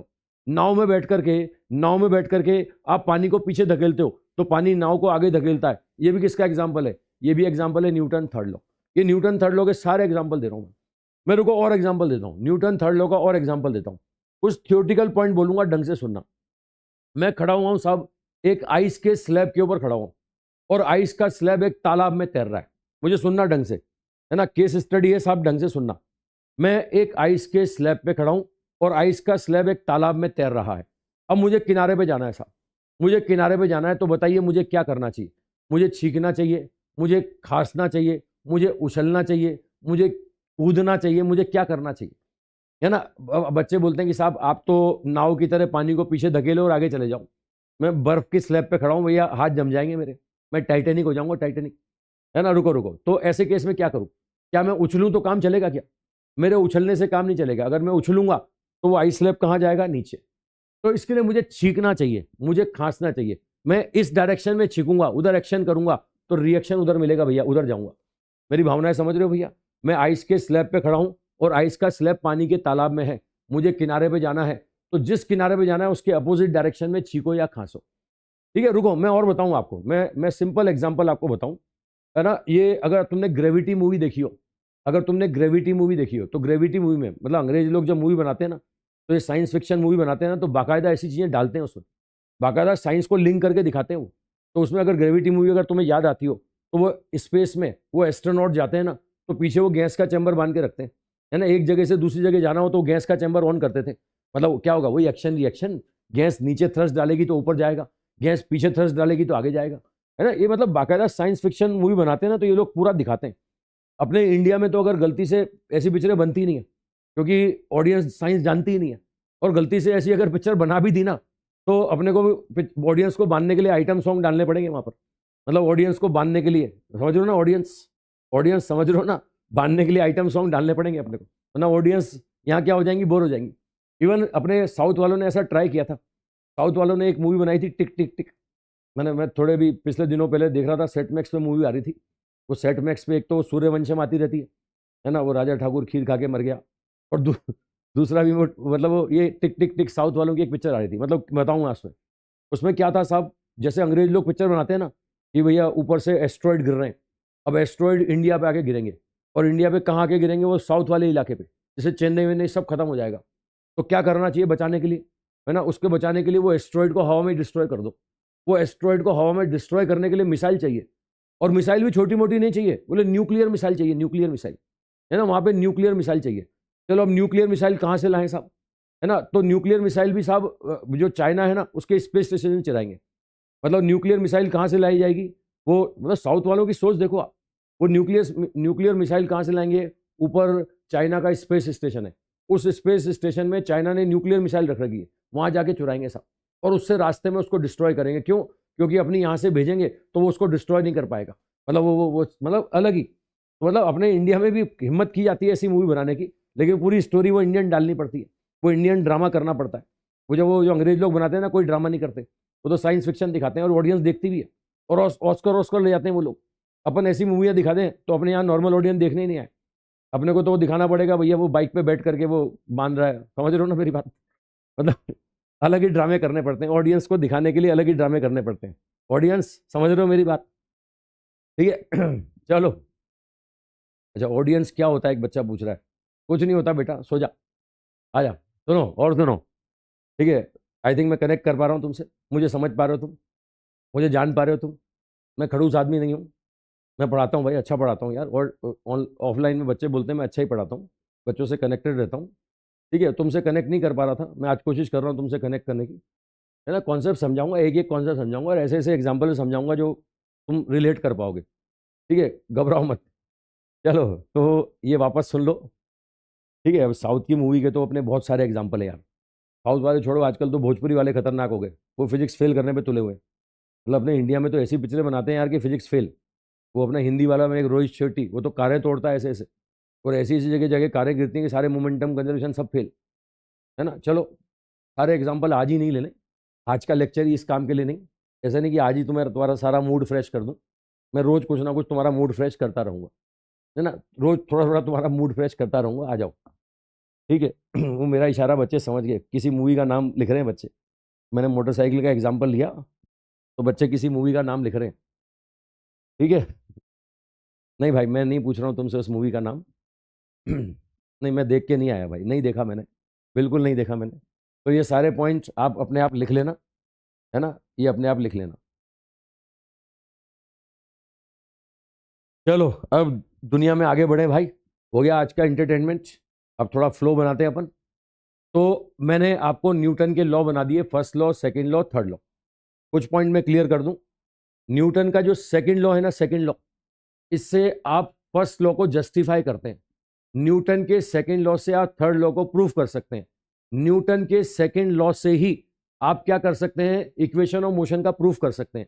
न्यूटन के सेकंड लॉ से ही लीनियर मोमेंटम कंजर्वेशन का मैथमेटिकली प्रूफ होता है। मतलब सेकंड लॉ, जितने मैथमेटिकल बात करनी है ना, कहां जाओगे, सेकंड लॉ पे, है ना। चलो, अब ये समराइज कर दिया अपन ने, first law, second law, third law. अब आगे बढ़ते हैं अपन। अब इस चैप्टर में पढ़ना है अपने को डिफरेंट टाइप्स ऑफ फोर्सेस, किस किस तरह के दुनिया में फोर्स होते हैं, किस किस तरह के दुनिया में फोर्स होते हैं। तो सबसे पहला फोर्स होता है साहब वेट। वेट को मैथमेटिकली बोलते हैं साहब एम इंटू जी।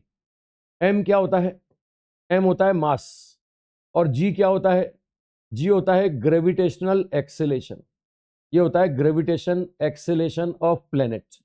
जिस प्लेनेट पर आप वेट मेजरमेंट कर रहे हैं उसका ग्रेविटेशन एक्सेलेरेशन, है ना। जैसे सिंपल मैं आपको बताऊं, मैं अगर अर्थ पर हूं और मैं खड़ा हूं पोल्स पर, मैं पोल पे खड़ा हुआ हूं, मेरा मास अगर m है, तो वेट का डायरेक्शन होगा साहब टुवर्ड्स सेंटर ऑफ अर्थ।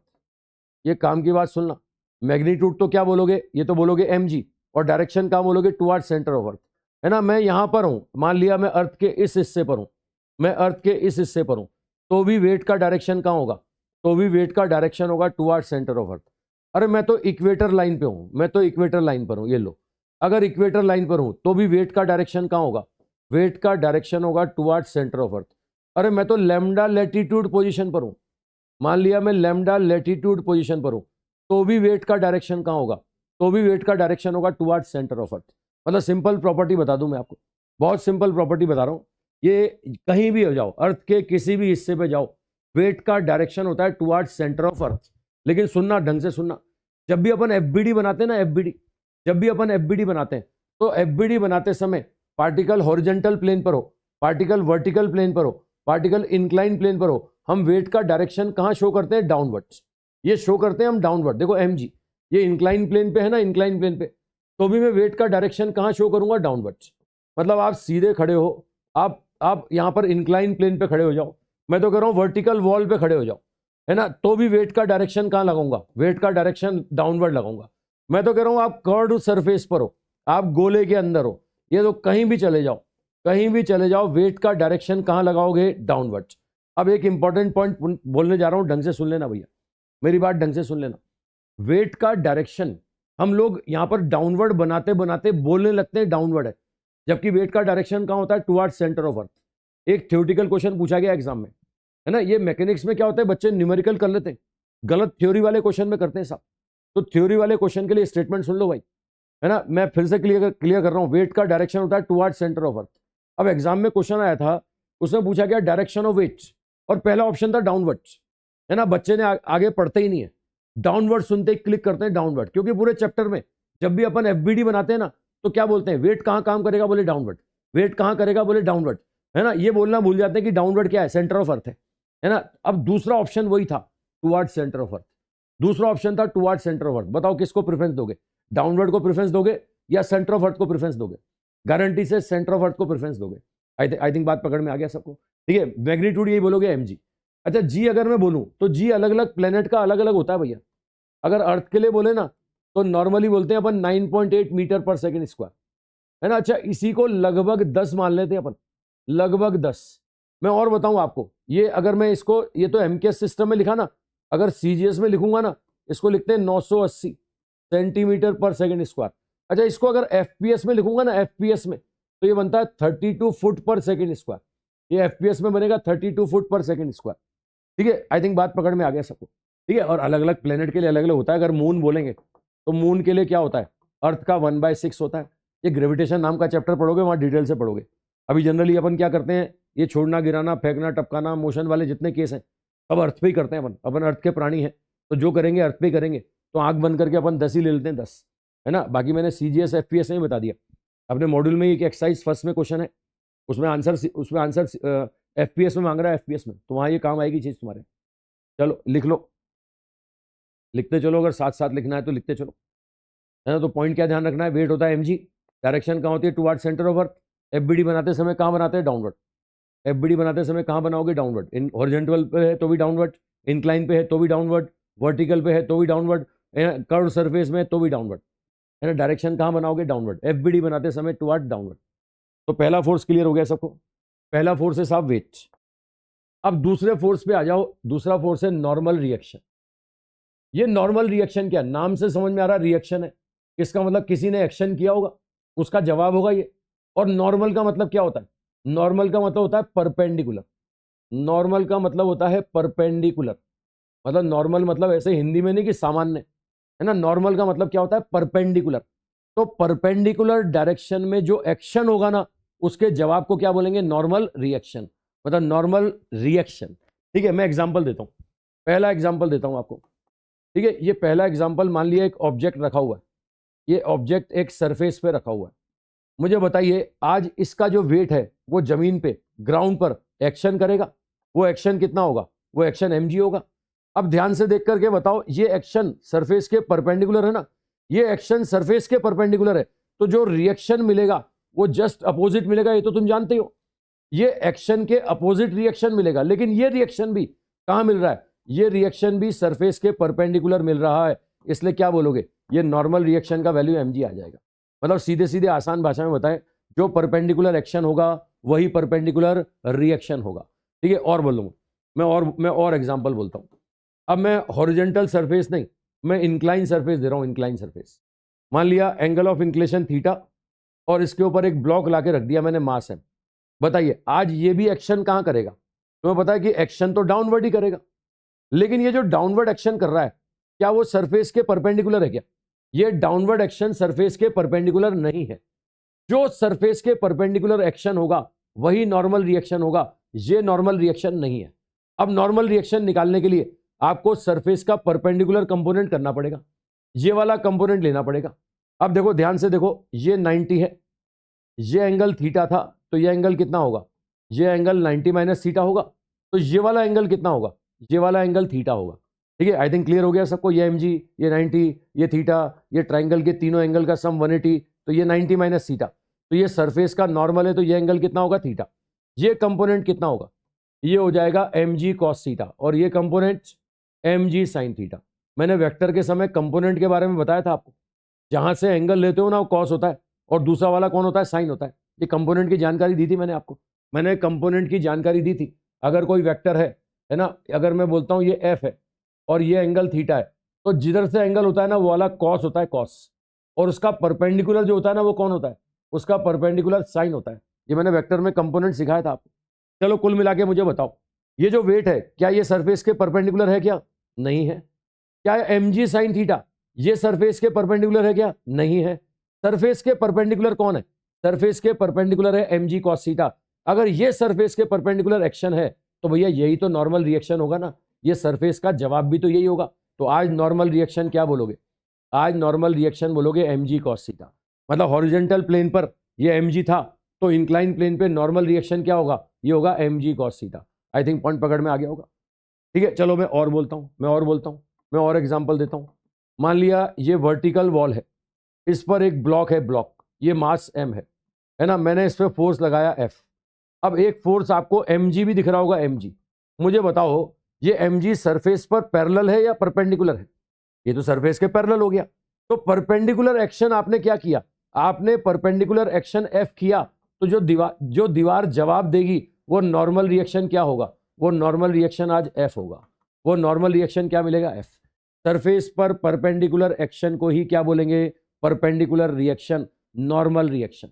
मैं और एग्जांपल दूंगा, ठीक है, मैं और एग्जांपल देता हूं आपको नॉर्मल रिएक्शन के। मैंने हॉरिजॉन्टल सरफेस का एग्जांपल दिया।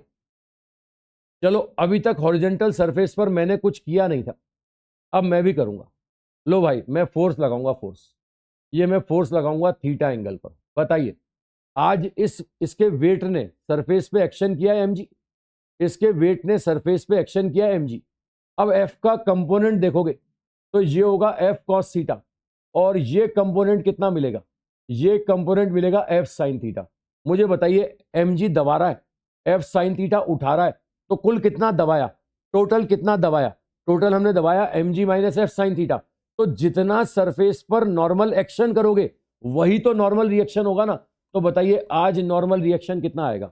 आज नॉर्मल रिएक्शन आएगा mg minus f sin theta. I think बात पकड़ में आ गई। ये नॉर्मल रिएक्शन आज होगा mg minus f sin theta. ठीक है, चलो रुको, ये तो मैंने पुल किया था। अब मैं पुश करता हूं, मैं इसी ब्लॉक को हॉरिजॉन्टल सरफेस पे रखता हूं और थीटा एंगल पर पुश करता हूं, ये लो भैया, थीटा एंगल पे पुश करता हूं। बताइए ये जो मास है इसका वेट नीचे एक्शन करेगा, कितना एक्शन करेगा? ये एक्शन करेगा mg। अब ये जो f है, इस f का लाइन ऑफ एक्शन ये है, ये। अब देखिए ये एंगल थीटा है, तो f का ये कंपोनेंट क्या होगा? ये होगा f cos थीटा, और ये कंपोनेंट क्या होगा? ये कंपोनेंट होगा f sin थीटा। मुझे बताइए mg भी नीचे दबा रहा है और f sin थीटा भी नीचे दबा रहा है, और ये दोनों सरफेस के नॉर्मल हैं, तो आज नॉर्मल रिएक्शन क्या होगा? आज नॉर्मल रिएक्शन का वैल्यू आएगा mg plus f sin theta. ये नॉर्मल रिएक्शन का वैल्यू आएगा mg plus f sin theta. Surface का परपेंडिकुलर एक्शन ही क्या होगा? Normal reaction. मैं और एग्जांपल देता हूं, है ना, ये मैं तुम्हें और एग्जांपल देता हूं। ठीक है, मैं आपसे बोल रहा हूं इंक्लाइन सरफेस है, इंक्लाइन सरफेस है ना, इस पर मैं भी हाथ लगाऊंगा, इंक्लाइन सरफेस पर मैं भी हाथ लगाऊंगा। ये लो, एक मास रख दिया मैंने m, और मैं इस पे हॉरिजॉन्टल फोर्स लगा रहा हूं। कैसा फोर्स लगा रहा हूं साहब? ये फोर्स लगा रहा हूं मैं हॉरिजॉन्टल, है ना, ये फोर्स लगाया मैंने हॉरिजॉन्टल। ठीक है, ये हॉरिजॉन्टल फोर्स। मैं क्या चाहता हूं? मैं इक्विलिब्रियम चाहता हूं, समझ रहे हो भाई? तो इक्विलिब्रियम में एक तो f का वैल्यू बताइए कितना होना चाहिए, दूसरा नॉर्मल रिएक्शन बताइए कितना होना चाहिए। इक्विलिब्रियम में एक तो एफ बताइए और एक एन बताइए। बताओ बताओ, मैंने समय दे रहा हूं आपको, जल्दी से बताओ। एक तो एफ बताइए और एक नॉर्मल रिएक्शन बताइए इक्विलिब्रियम में।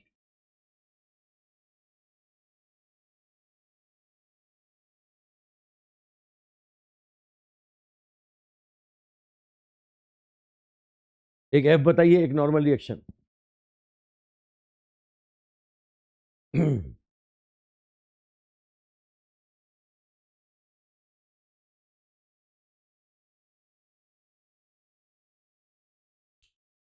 ठीक है, चलो आओ चेक करें, चेक करें। यहां पर आपको एक फोर्स दिख गया होगा mg, एक फोर्स डाउनवर्ड दिख गया होगा mg, और अभी कंपोनेंट करना सिखाया मैंने आपको। ये एंगल थीटा था, तो ये कंपोनेंट कितना हो जाएगा? ये कंपोनेंट हो जाएगा mg cos थीटा, और ये वाला कंपोनेंट जो सरफेस के पैरेलल है ये होगा mg sin थीटा। ये मिलेगा सरफेस का परपेंडिकुलर नॉर्मल रिएक्शन। और आज तुम्हें एफ भी दिख रहा है, एफ, ये एफ। मुझे बताओ, ये एंगल थीटा है तो ये भी थीटा होगा ना साहब? अरे इस लाइन से हॉरिजॉन्टल का थीटा है, तो इस लाइन से हॉरिजॉन्टल का थीटा ही तो होगा थीटा। तो एफ का ये कंपोनेंट क्या होगा? एफ का ये कंपोनेंट होगा एफ कॉस थीटा, और ये वाला जो कंपोनेंट होगा ये क्या बन जाएगा? F sine theta. मैंने बताया ना, जहां से एंगल होता है वो कॉस, उसका परपेंडिकुलर कौन होता है? साइन। अब क्या चाहते हो आप? चाहते हो इक्विलिब्रियम। क्या चाहते हो? इक्विलिब्रियम। इक्विलिब्रियम मुझे बताओ, इसको नीचे कौन ला रहा था? इसको नीचे mg साइन थीटा ला रहा था ना साहब? ये mg साइन थीटा इसको नीचे ला रहा था। इसको रोकने का काम कौन करेगा? इसको रोकने का काम करेगा f cos थीटा। आप इक्विलिब्रियम चाहते हैं तो बोलेंगे f cos थीटा बराबर कितना होगा? f cos थीटा बराबर mg साइन थीटा होगा। तो f का वैल्यू कितना आ गया? f का वैल्यू आ गया mg tan theta for equilibrium. Equilibrium के लिए f का वैल्यू होगा mg tan theta. I think clear हो गया सबको? इक्विलिब्रियम के लिए f का वैल्यू हो गया mg tan theta, mg tan theta. चलो इस समय मैंने नॉर्मल रिएक्शन भी पूछा है, ठीक है, मैंने ये n भी पूछा है। n बताइए, n देखते ही बता दोगे आप। आज n कितना है? n है f साइन थीटा, n है f sign theta plus mg cos theta. Normal reaction है f sign theta plus mg cos theta. ठीक है, और ये f इसमें रखो भाई, ऐसे आंसर थोड़ी आएगा। ये आंसर ऐसे नहीं आएगा, f को इसमें रखना पड़ेगा। f को रख के इसमें सॉल्व करो, बताओ कितना आंसर। f को इसमें रख के सॉल्व करके बताओ कितना आंसर। बताइए, देख रहा हूं मैं। f को इसमें रख के सॉल्व करो और आंसर बताओ।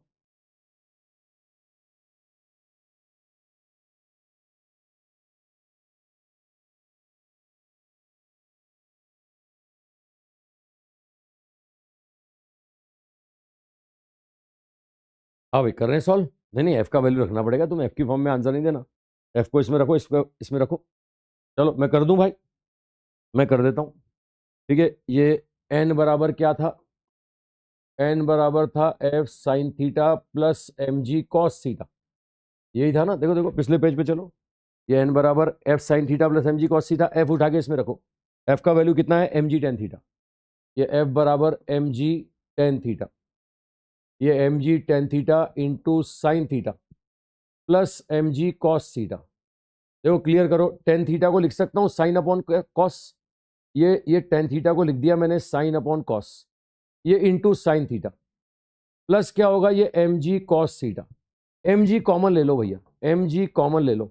तो देखो ये क्या आ रहा है? साइन स्क्वायर थीटा और कॉस थीटा एलसीएम लेता हूं तो ये cos square theta divide by cos theta. ये समझ रहे हो? एम जी कॉमन ले लिया, कॉस थीटा एलसीएम ले लिया, ये कॉस थीटा एलसीएम ले लिया तो कॉस स्क्वायर थीटा। अब ये सब जानते हो, sine square theta cos square theta क्या होता है? 1। ये आ गया m g upon cos theta. बताइए नॉर्मल रिएक्शन क्या मिलेगा? ये मिलेगा m g sec theta. Normal reaction का आंसर आ रहा है एम जी सेक थीटा। ठीक है, ये अपने नीट में पूछा गया क्वेश्चन है भाई। नीट में पूछा गया क्वेश्चन है, कितना फोर्स लगाएं ताकि इक्विलिब्रियम होगा? तो इक्विलिब्रियम के लिए फोर्स आएगा एम जी टेन थीटा, और उस दिन नॉर्मल रिएक्शन आएगा एम जी सेक थीटा। ये normal reaction m g sec theta. I think clear हो गया सबको? तो नॉर्मल रिएक्शन समझ पा रहे हैं भाई? मैंने इतने सारे एग्जाम्पल लिए नॉर्मल रिएक्शन के। चलो मैं और एग्जाम्पल लेता हूँ, नॉर्मल रिएक्शन का और एग्जाम्पल देता हूँ। ठीक है, मैं एक क्वेश्चन ही देता हूँ तुम्हें, एक क्वेश्चन और देता हूँ। आई थिंक कैलकुलेशन हो गई सबकी, समय पर्याप्त है, साथ साथ कर पा रहे हैं? लो एक क्वेश्चन और लो, एक क्वेश्चन और लो। आपको बोल रहा है कि साहब ये कौन दे रहा हूं मैं आपको, कौन होता ना आइसक्रीम वाला कौन, सॉफ्टी वाला कौन, ये सॉफ्टी वाला कौन लो। और इसके अंदर मैंने ये एक गोला रख दिया, ये लो आइसक्रीम का गोला है ना, ये सॉफ्टी का कोन और बीच में आइसक्रीम का गोला। इस आइसक्रीम के गोले का मास m है और ये जो एंगल दिया है ना, ये एंगल भी दिया है 30 और ये एंगल भी दिया है 30, है ना। अब इससे पहले ये आइसक्रीम का गोला पिघले, आप आंसर निकाल लो। क्या निकालना है बताओ? ये दीवार और दीवार पे टिका हुआ है ना, अरे दो जगह ये टिका हुआ है कि नहीं? अगर दो जगह टिका है तो नॉर्मल रिएक्शन मिलेगा ना। ये नॉर्मल रिएक्शन पूछ रहा है आपसे, कितना मिलेगा? ये N1 N2 पूछ रहा है।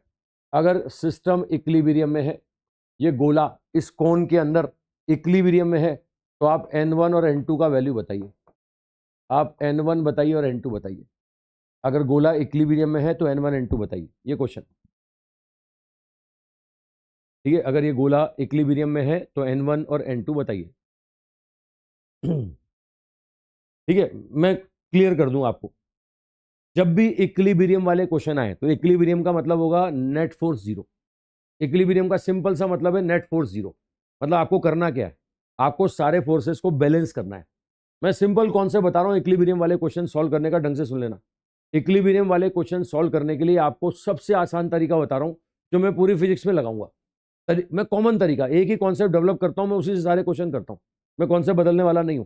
तो मैं जो कॉन्सेप्ट सिखाऊंगा ना, हर जगह वही लगाऊंगा। बड़ा सिंपल तरीका है, कंपोनेंट कर लो। कंपोनेंट हॉरिजेंटल को हॉरिजेंटल से बैलेंस कर दो, वर्टिकल को वर्टिकल से कर दो। तो अब कंपोनेंट करूं किसके? जो हॉरिजेंटल है उसके मत करना, जो वर्टिकल है उसके मत करना, जो इंक्लाइन है ना उसी के करना, है ना। मैं इक्विलिब्रियम का कॉन्सेप्ट बता रहा हूं आपको, ढंग से सुन लो। यहां आपको तीन तरह के फोर्स दिखाई देंगे। एक फोर्स दिखेगा आपको mg, एक फोर्स दिखेगा N1, एक N2। रुको रुको, मैं एक ही जगह पे लाके दिखाता हूं। तो एक N2 हो गया, एक फोर्स N1 हो गया और एक फोर्स mg हो गया। और सिस्टम इक्विलिब्रियम में है। अगर इक्विलिब्रियम में है तो इसका मतलब नेट फोर्स क्या होगा? जीरो। नेट फोर्स जीरो होगा। तो अब क्या करना है? आपको बैलेंस करना है। इसके लिए आप ढंग से एंगल का पता लगाओ। देखो एंगल पता लगा रहा हूं, ढंग से देखना। ये एंगल 30 है, ये एंगल 90 है, तो ये एंगल कितना होगा? ये एंगल 60 होगा। और ये 60 होगा तो समझ सकते हो नॉर्मल का एंगल ये 30 होगा, 30। तो आप देख सकते हो हॉरिजेंटल से इस नॉर्मल का एंगल 30 आएगा। तो भैया ये वाला नॉर्मल भी तो सेम है ना, इस नॉर्मल का एंगल भी कितना होगा? इस नॉर्मल का एंगल भी कितना होगा? 30 होगा। मतलब ये भी 30 पर होगा और ये भी 30 पर होगा। तो अब कंपोनेंट क्या करना है? कंपोनेंट एक N1 का करना है। N1 का इधर करूंगा, क्या बोलोगे? N1 cos 30। और ये वाला करूंगा तो क्या बोलोगे? N1 sin 30। मैंने कंपोनेंट करना सिखाया आपको, दोबारा बोल रहा हूँ, है ना। जो बिल्कुल बिगिनर है उनके लिए बोल रहा हूँ, है ना। जहां से एंगल होता है ना वो कॉस वाला होता है, उसका परपेंडिकुलर साइन वाला होता है। अब ये N2 करोगे, N2, तो ये कंपोनेंट क्या होगा? ये होगा N2 cos 30 और ये क्या होगा? ये होगा N2 sin 30। आई थिंक क्लियर हो गया सबको। अब देखो सिंपल प्रॉपर्टी, बैलेंस करना है तो हॉरिजेंटल को हॉरिजेंटल से, वर्टिकल को वर्टिकल से। अब हॉरिजेंटल वाले कौन है? ये हॉरिजेंटल वाला कौन है भाई? हॉरिजेंटल वाले दो दिख रहे हैं, ये दोनों दिख रहे हैं, ये अपोजिट है। क्या बोलोगे? N1 cos 30 बराबर N2 cos 30। अब ये तो cos 30 कैंसिल हो गया, कैंसिल हो गया तो N1 बराबर क्या आ गया? N1 बराबर N2 आ गया। ये दोनों नॉर्मल रिएक्शन बराबर हो गए। N1 बराबर क्या होगा? N2। चलो वर्टिकल में आओ, वर्टिकल में, है ना। अगर वर्टिकल में आता हूं तो वर्टिकल में क्या है? ये दो हैं, ये इस एक अकेले को बैलेंस करेंगे। इन दोनों का सम इसके बराबर होगा। ये क्या होगा? N1 sin 30 plus N2 sin 30 बराबर कितना होगा? mg, बराबर mg। अब N1 बराबर N2 है साहब, तो ये क्या आ गया? 2N1 sin 30 बराबर mg। बोलो sin 30 कितना? 1/2। तो आप देखो N1 का आंसर कितना आ गया? N1 mg आ गया और तुम्हें पता है N2 भी इसके बराबर ही है, तो दोनों बराबर होंगे। आंसर कितना होगा? दोनों बराबर आंसर कितना होगा? mg होगा। दोनों बराबर आंसर mg होगा। आई थिंक प्रॉपर्टी क्लियर हो रही होगी सबको, सबको बात पकड़ में आ रही है। मतलब मैं फिर से कह रहा हूँ, इक्विलिब्रियम वाले जितने क्वेश्चन है, अच्छा अभी मैंने नॉर्मल रिएक्शन पढ़ाया तो मैं इसका इक्विलिब्रियम पढ़ा रहा हूँ, है ना। जिस समय मैं रस्सी का टेंशन पढ़ाऊंगा ना, मैं उसका इक्विलिब्रियम पढ़ाऊंगा। जब मैं कॉन्टैक्ट फोर्स पढ़ाऊंगा ना, तो उसका इक्विलिब्रियम पढ़ाऊंगा। मैं स्प्रिंग का फोर्स पढ़ाऊंगा तो उसका इक्विलिब्रियम पढ़ाऊंगा। मैं क्लियर कर दूं, 6 तरह के फोर्स होते हैं, 6 तरह के, 6 तरह के फोर्स अपने को पढ़ने यहाँ पर। एक हमने पढ़ लिया वेट, ये दूसरा फोर्स क्या है? Normal reaction. तीसरा आएगा कॉन्टैक्ट फोर्स, चौथा आता है साहब रस्सी का टेंशन फोर्स, पांचवा आता है स्प्रिंग वाला फोर्स, और छठा आएगा फ्रिक्शन फोर्स। ये जब जब जो फोर्स पढ़ेंगे ना, उसके इक्विलिब्रियम उनके साथ ही पढ़ेंगे। और सिंपल प्रॉपर्टी बता रहा हूं, इक्विलिब्रियम निकालने का बड़ा सिंपल तरीका है, कंपोनेंट कर लो। हॉरिजेंटल को हॉरिजेंटल से बैलेंस करो, वर्टिकल को वर्टिकल से बैलेंस करो, आंसर आ जाएगा। लेकिन रुकना, इसमें एक लामी थ्योरम और आती है साहब। मैं कॉन्सेप्ट बोल रहा हूं, तुम सुनो ढंग से। एक लामी थ्योरम और आती है, लेकिन वो लामी कब काम आती है? जब तीन फोर्सेस की प्रेजेंस में इक्विलिब्रियम। अगर तीन फोर्सेस की प्रेजेंस में इक्विलिब्रियम है ना, तभी लामी लगती है। अगर चार है तो लामी नहीं लगती, पांच है तो लामी नहीं लगती। तो क्या हर बार अलग थ्योरम बनाओगे क्या?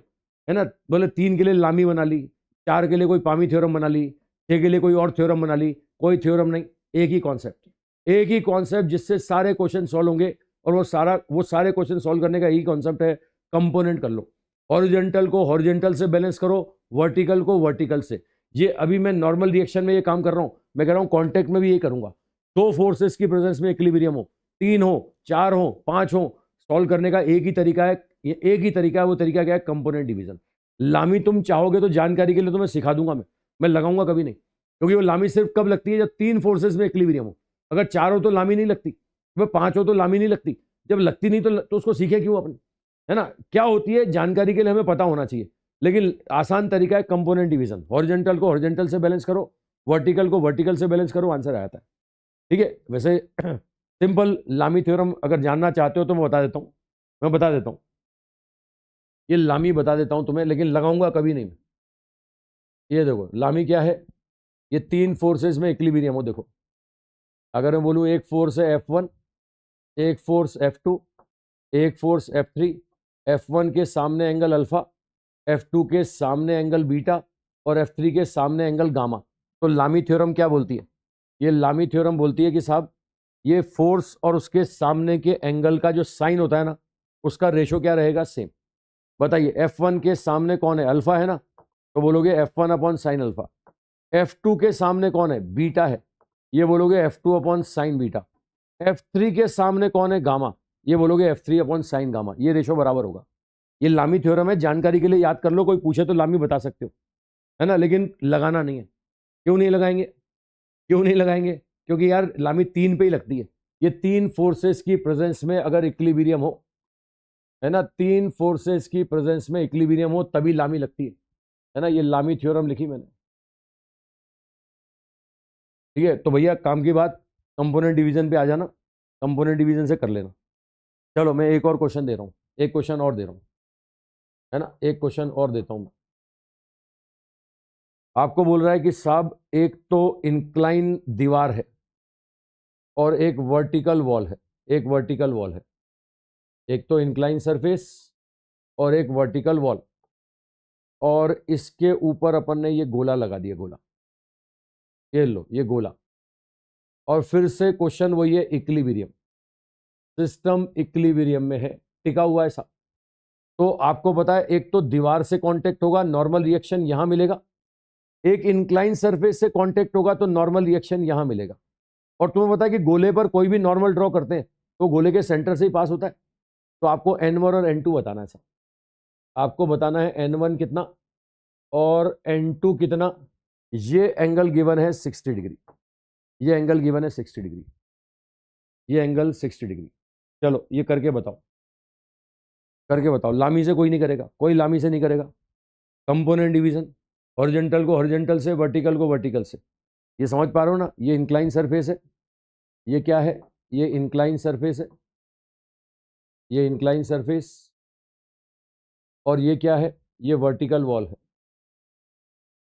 ये है वर्टिकल वॉल, और सिस्टम इक्विलिब्रियम में है, सिस्टम इक्विलिब्रियम में है। बताइए फोर्सेस बताइए।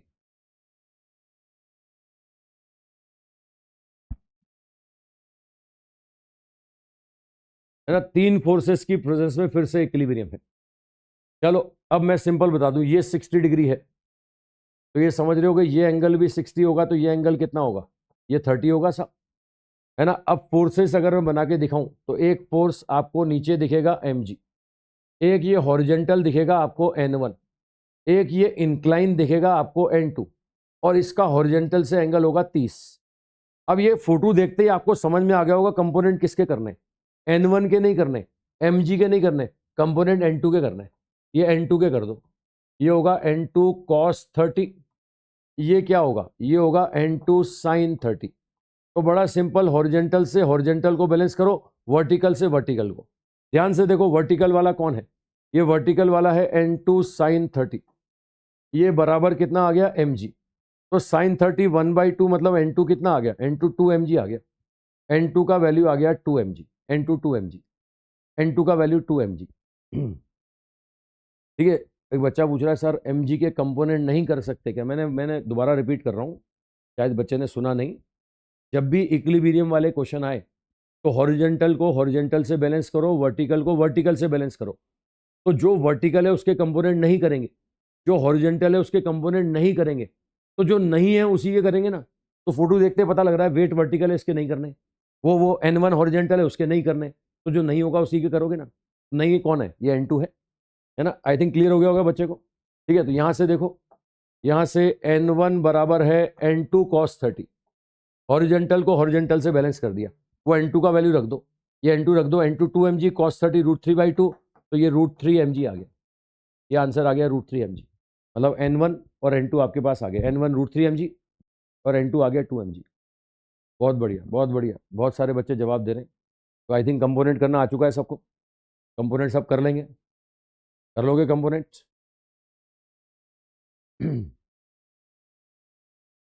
ठीक है बच्चे, जो जो पढ़ाते जा रहे हैं वो सब करते जाओ, ऐसे ही क्वेश्चन एग्जाम में आएंगे। मतलब ये मेडिकल को पढ़ाते हुए मुझे बहुत साल हो गए, बहुत साल हो गए मुझे मेडिकल पढ़ाते हुए, तो मुझे पता है कि क्या क्या एग्जाम में आता है और क्या क्या नहीं आता है। ठीक है, तो टेंशन छोड़ दो, जो जो मैं पढ़ाता जा रहा हूँ वो ढंग से मेरे साथ करते जाओ, जो जो होमवर्क देता जा रहा हूँ वो करते जाओ, है ना। मैंने होमवर्क की वो स्लाइड भी शेयर कर दी थी आपको पिछली बार, है ना, वो जिसमें topic wise Newton first law के क्वेश्चन, सेकंड लॉ के एक्सरसाइज के कौन कौन से करने हैं। और I think Newton second law तक तुम लोगों ने कर भी लिए होंगे, न्यूटन सेकंड लॉ तक के क्वेश्चन आप लोगों ने कर भी लिए होंगे। ठीक है, चलो अपने पास समय बचा है तो मैं एक क्वेश्चन और करा देता हूँ, एक क्वेश्चन और करा देता हूँ, जल्दी से करा दूँ ना भाई? ठीक है, आज बातें बहुत हो गई अपनी, खूब सारा ज्ञान दे दिया तुम्हें, तो क्वेश्चन मैं करा देता हूँ। ये क्वेश्चन साहब 10 कॉइन है मेरे पास, 10 सिक्के, 10 सिक्के, एक के ऊपर एक के ऊपर एक, ये 10 सिक्के एक के ऊपर एक के ऊपर एक, सबका मास बराबर है ना, सबका मास बराबर है, 10 है साहब, और काउंटिंग करनी है बॉटम से। ये 1 2 3 4 5 6 7 8 9 और 10, ये नीचे से काउंटिंग करनी है, और सबका मास बराबर है ना। आपको बताना है फोर्थ और फिफ्थ के बीच का कॉन्टैक्ट फोर्स, ठीक है, सेवंथ और एट्थ के बीच का कॉन्टैक्ट फोर्स। ठीक है, तो एक एक करके चेक करते जाओ। ये ग्राउंड पर अगर मैं बोलूं तो एक्शन ग्राउंड के कांटेक्ट में है तो पहला वाला, ग्राउंड के कांटेक्ट में है पहला वाला, लेकिन फोर्स तो ये सारे लगाएंगे ना। तो यहां पर ग्राउंड पर एक्शन कितना होगा? ग्राउंड पे एक्शन होगा 10 mg। अगर ग्राउंड पे एक्शन 10 mg होगा तो ग्राउंड से जो नॉर्मल रिएक्शन मिलेगा ना, अगर मैं इसको n1 बोलता हूं तो n1 का वैल्यू भी कितना होगा? n1 का वैल्यू 10 mg होगा, 10 mg। चलो अब ये सेकंड और फर्स्ट के बीच में बोले, अगर सेकंड और फर्स्ट के बीच में बोले तो यहां एक्शन होगा, तो ये यहां भी तो रिएक्शन मिलेगा। मुझे बताओ यहां एक्शन कितना होगा? यहां एक्शन होगा इसके ऊपर के सबका वेट। अब इसके ऊपर कितने हैं? इसके ऊपर 9 है, 9, तो ये 9 mg होगा, तो नॉर्मल रिएक्शन n2 कितना आएगा? ये n2 9 mg आ जाएगा, 9 mg। ठीक है, रुको रुको, अब यहां अगर मैं बोलता हूं तो ये 8 mg का फोर्स लगाएगा, तो इसको जवाब भी कितना मिलेगा? इसको जवाब भी 8 mg मिलेगा, इसको जवाब भी 8 mg मिलेगा। ठीक है, ऐसे ही अगर मैं यहां जाता हूं तो यहां एक्शन अगर mg होगा ना, तो यहां पे जो रिएक्शन मिलेगा ना, रिएक्शन, ये रिएक्शन कितना मिलेगा? ये रिएक्शन मिलेगा mg के बराबर। आई थिंक प्रॉपर्टी क्लियर हो गई, जितना एक्शन उतना रिएक्शन। चलो यहां बताओ, ये 5 और 6 के बीच का जवाब दो, 5 और 6 के बीच का जवाब दो फटाफट। 5 और 6 ये कितने ऊपर? 1 2 3 4 5, नीचे 5 mg का एक्शन होगा। बताइए जवाब भी कितना मिलेगा? ये जवाब भी 5 mg मिलेगा। अरे आज जवाब भी 5 mg मिलेगा ना, 5 mg। चलो एक और बताओ, एक और बताओ, 7 और 8 के बीच में बताओ, 7वें और 8वें के बीच में, 7th और 8 के बीच में, 7th और 8 के बीच में देखो 3 है ना, 3, नीचे एक्शन 3 mg होगा, तो बोलो जवाब भी कितना मिलेगा? ये जवाब भी आपको कितना मिलेगा? 3 mg। आई थिंक क्लियर हो गया सबको, पहचान लोगे भैया, पहचान लोगे? ठीक है, तो भाई क्वेश्चन कर रहे होगे, पूरी उम्मीद है मुझे। आज का लेक्चर समझ में आया होगा तुम्हें, कनेक्ट कर पाया आज मैं तुमसे। ठीक है, तो मॉड्यूल कल संडे है, छुट्टी है, कल संडे है, छुट्टी है, होमवर्क करो, मॉड्यूल सॉल्व करो। जब तक हार्ड कॉपी नहीं मिलती अपना प्रिंट आउट निकलवा लो यार, या तो पीडीएफ से सॉल्व करो, और पीडीएफ से सॉल्व नहीं कर पाते हो तो प्रिंट आउट निकालो, उससे करो। चलो ये सब मैं शेयर कर दूंगा, अभी टेलीग्राम आईडी भी शेयर कर दूंगा, और वो जो होमवर्क था मैंने स्लाइड बना के दी थी वो भी मैं शेयर कर दूंगा, वो भी आज शेयर करवा दूंगा। चलो मिलते हैं कल, मंडे को मिलते हैं। Thank you.